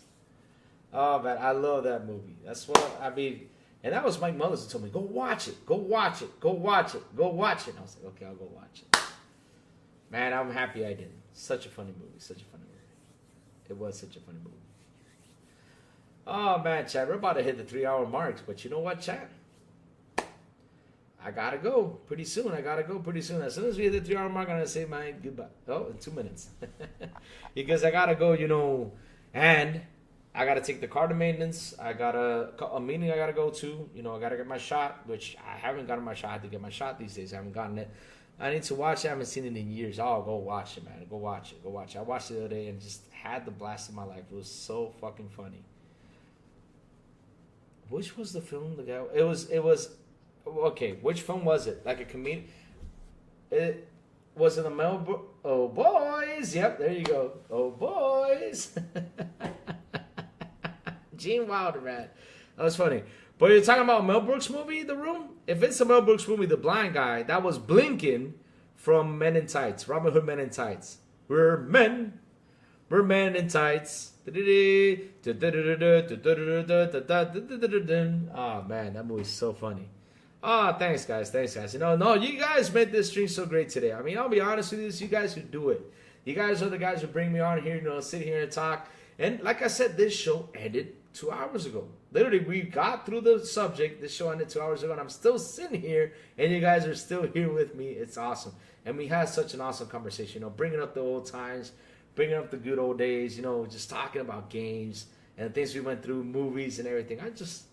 Look, if it was for me and I didn't have nothing to do today, I would sit here and just talk for 3 hours more. No joke. And eat later.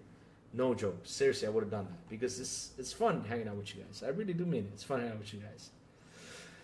Chat, listen up because we finally hit the 3-hour mark. The crazy ones gotta go. You know, tonight there is no XPI.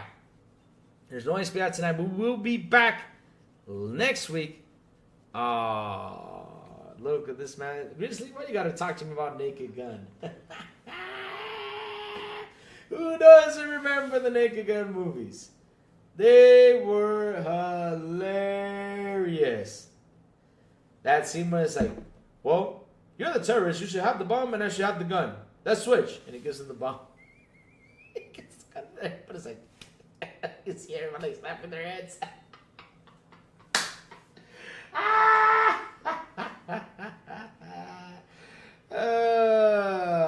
See no evil, hear no evil. Okay, I see. I think there's a movie about a scary blind guy he literally kills everyone inside his house. It's fucking crazy. I don't remember what's it called. It came out these days. I love that movie too. It was good. It was good scare. Louis, I used to play Donkey Kong. That's the only Nintendo game as good. Oh, you used to play Donkey Kong? Nice. Yes, it was insane. Yes. I think because here's the thing though, comedy movies nowadays don't take that much risk, but the last movie that actually took a risk, like a big risk, like people did not get offended by it, was Tropic Thunder. Was it Tropic Thunder? Yeah, Tropic Thunder with what's his name? Robert Downey Jr. And was it Robert Downey Jr.? Yeah, he took the risk right there. And so in that movie, you know, he's like, what do you mean by you people? And the other guy goes, what do you mean by you people?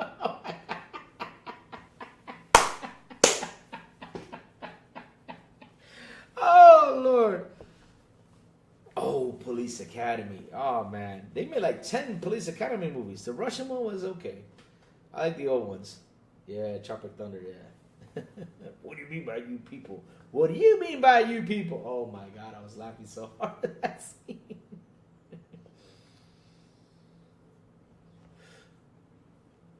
Oh, yeah, they made a second. That's it. Don't breathe. Yeah, that's it. That's it. That's it. That's it. That's it. Yep. That's it. Don't breathe. That's a good movie. Yeah, no, yeah, he pushed a lot. Deadpool was really good because you know I think he can do it. He can do it because it's Deadpool, and people just cannot get offended. It's hard to get offended by Deadpool because he just does it in such a joking manner that it's hard for you to get offended. But you know, like I said, you know, those were back in the day comedy things. You know, that were real funny, right? I'm a dude playing a dude. This guy's another dude. Oh, Lord, oh, Lord, oh, Lord, oh, Lord, oh, Lord. Oh, man. One of my favorite scenes in the Deadpool movie, and Deadpool Wolverine was when he was talking to Wesley Snipes, you know, as Blade. I love how he dissed his character in the Blade. Yeah, you know, I don't know, I remember what was the line, but I gotta rewatch it. But, you know, I know he dissed his Blade character, which is pretty funny. And funny story is, I always said that, I always told this to my best friend, he can tell you that when I saw Blade Trinity, I always told my best friend this. I said, this guy can be Deadpool. There's no other guy in the world that can play Deadpool like Ryan Reynolds. This has got to be the guy that plays Deadpool. A few years later, I see Ryan Reynolds as Deadpool. I said, yep, that's just him. Ryan Reynolds has to play Deadpool. He has to. Because from that movie, all the shit he talked, I was like, this is seriously a Deadpool kind of guy. And it's like, no, I disagree. You know, another person. I was like, nope. Ryan Reynolds has to be Deadpool. There's no other person. Right from the movie from Blade Trinity, and there it is. He was Deadpool. I was so happy to see it. But guys, listen up. The crazy one's got to go. Like I said, I got to go get my shot. I got to go take the car to maintenance because, you know, it's 1,000 kilometers, you know, over. And I got to get it in there. It's going to be returned to me later on today. But chat, like always, before I go, please tell me what you've all been playing. Like I said, I've been playing Stalker 2. And, man, it's been a fun game. Stalker 2 is hard.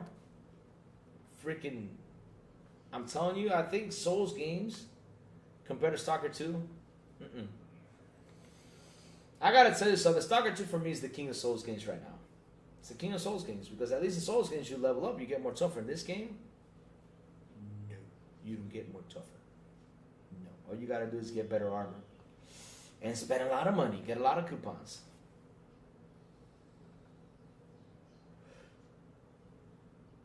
Oh, you remember the screen with Tom Cruise? Yeah, when he was talking to the back. Yeah, oh my God. Oh Lord, look, that movie was epic, epic, epic, epic. The gang called themselves George. Oh man, what you all been playing, guys? What you all been playing? He was yelling into the phone. Yeah, he was yelling into the phone. Like, what the hell? You know, because he thought it was hard.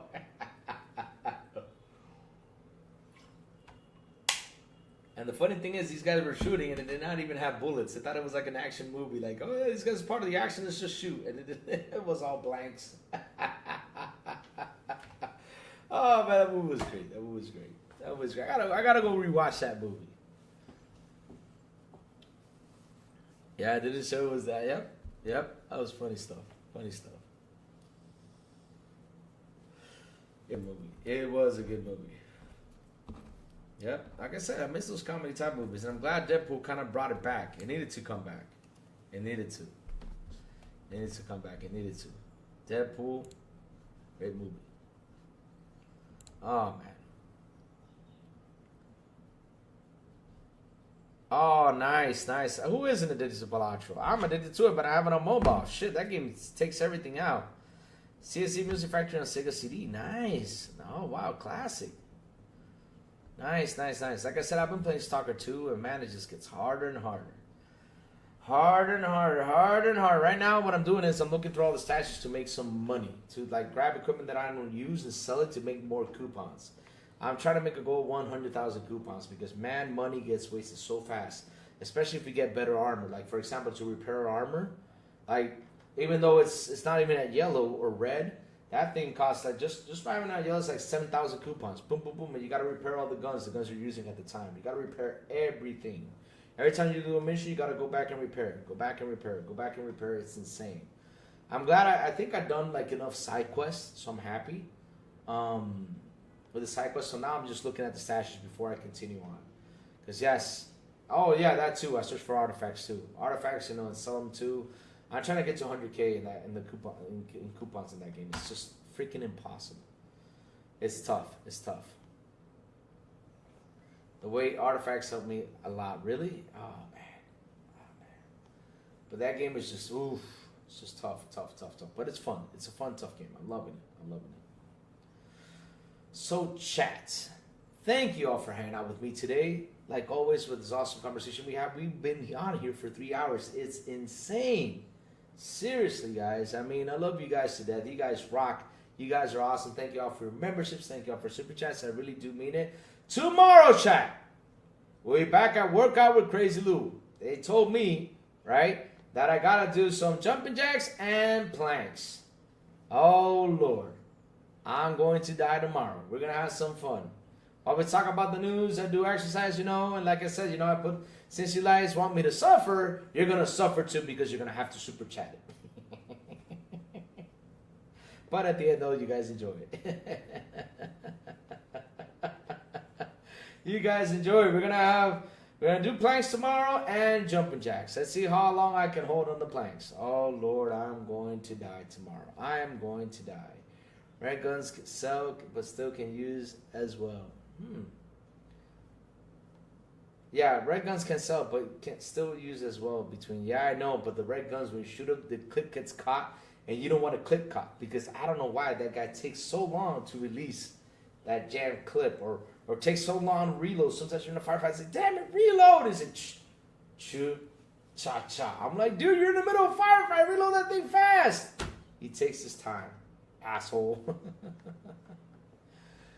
Oh, man. Yep, you got to get the blocker on. Yes, you do. Like I said, chat, thank you all again. Thank you all. You guys rock. You guys are awesome. Seriously. Love you guys to death. So, chat. Hit the like button, hit the subscribe button, and also hit that bell so it can tell you when XBI content comes on. And guys, have a beautiful, and an awesome Wednesday. And as always, I will see you guys on the Xbox International Podcast at 7 p.m. ET with Sourblow, the Big Plume, and... Oh, wait. I didn't zoom in? Oh, Lord. And Silent Cypher. And, Oh, you're welcome, guys. You're welcome. It's always fun hanging out with you guys. And if they do invite me, if they don't, on Fridays at XPI en Español with Captain Elvis, Eternal Shaddai, Metal Berserker, and Aliencita. And like always, Mondays to Saturdays. Mondays to Saturdays, Good Morning with Crazy Lou Gaming. When I send the signal out over there on Twitter, over here on YouTube, or on Discord. And that's why you gotta hit that bell so you can know when the crazy one goes on to talk about what's happening in the gaming news world. Have a beautiful day, y'all. And I will see y'all tomorrow morning on Good Morning with Crazy Lou Gaming. Bye-bye, y'all. Have an awesome one.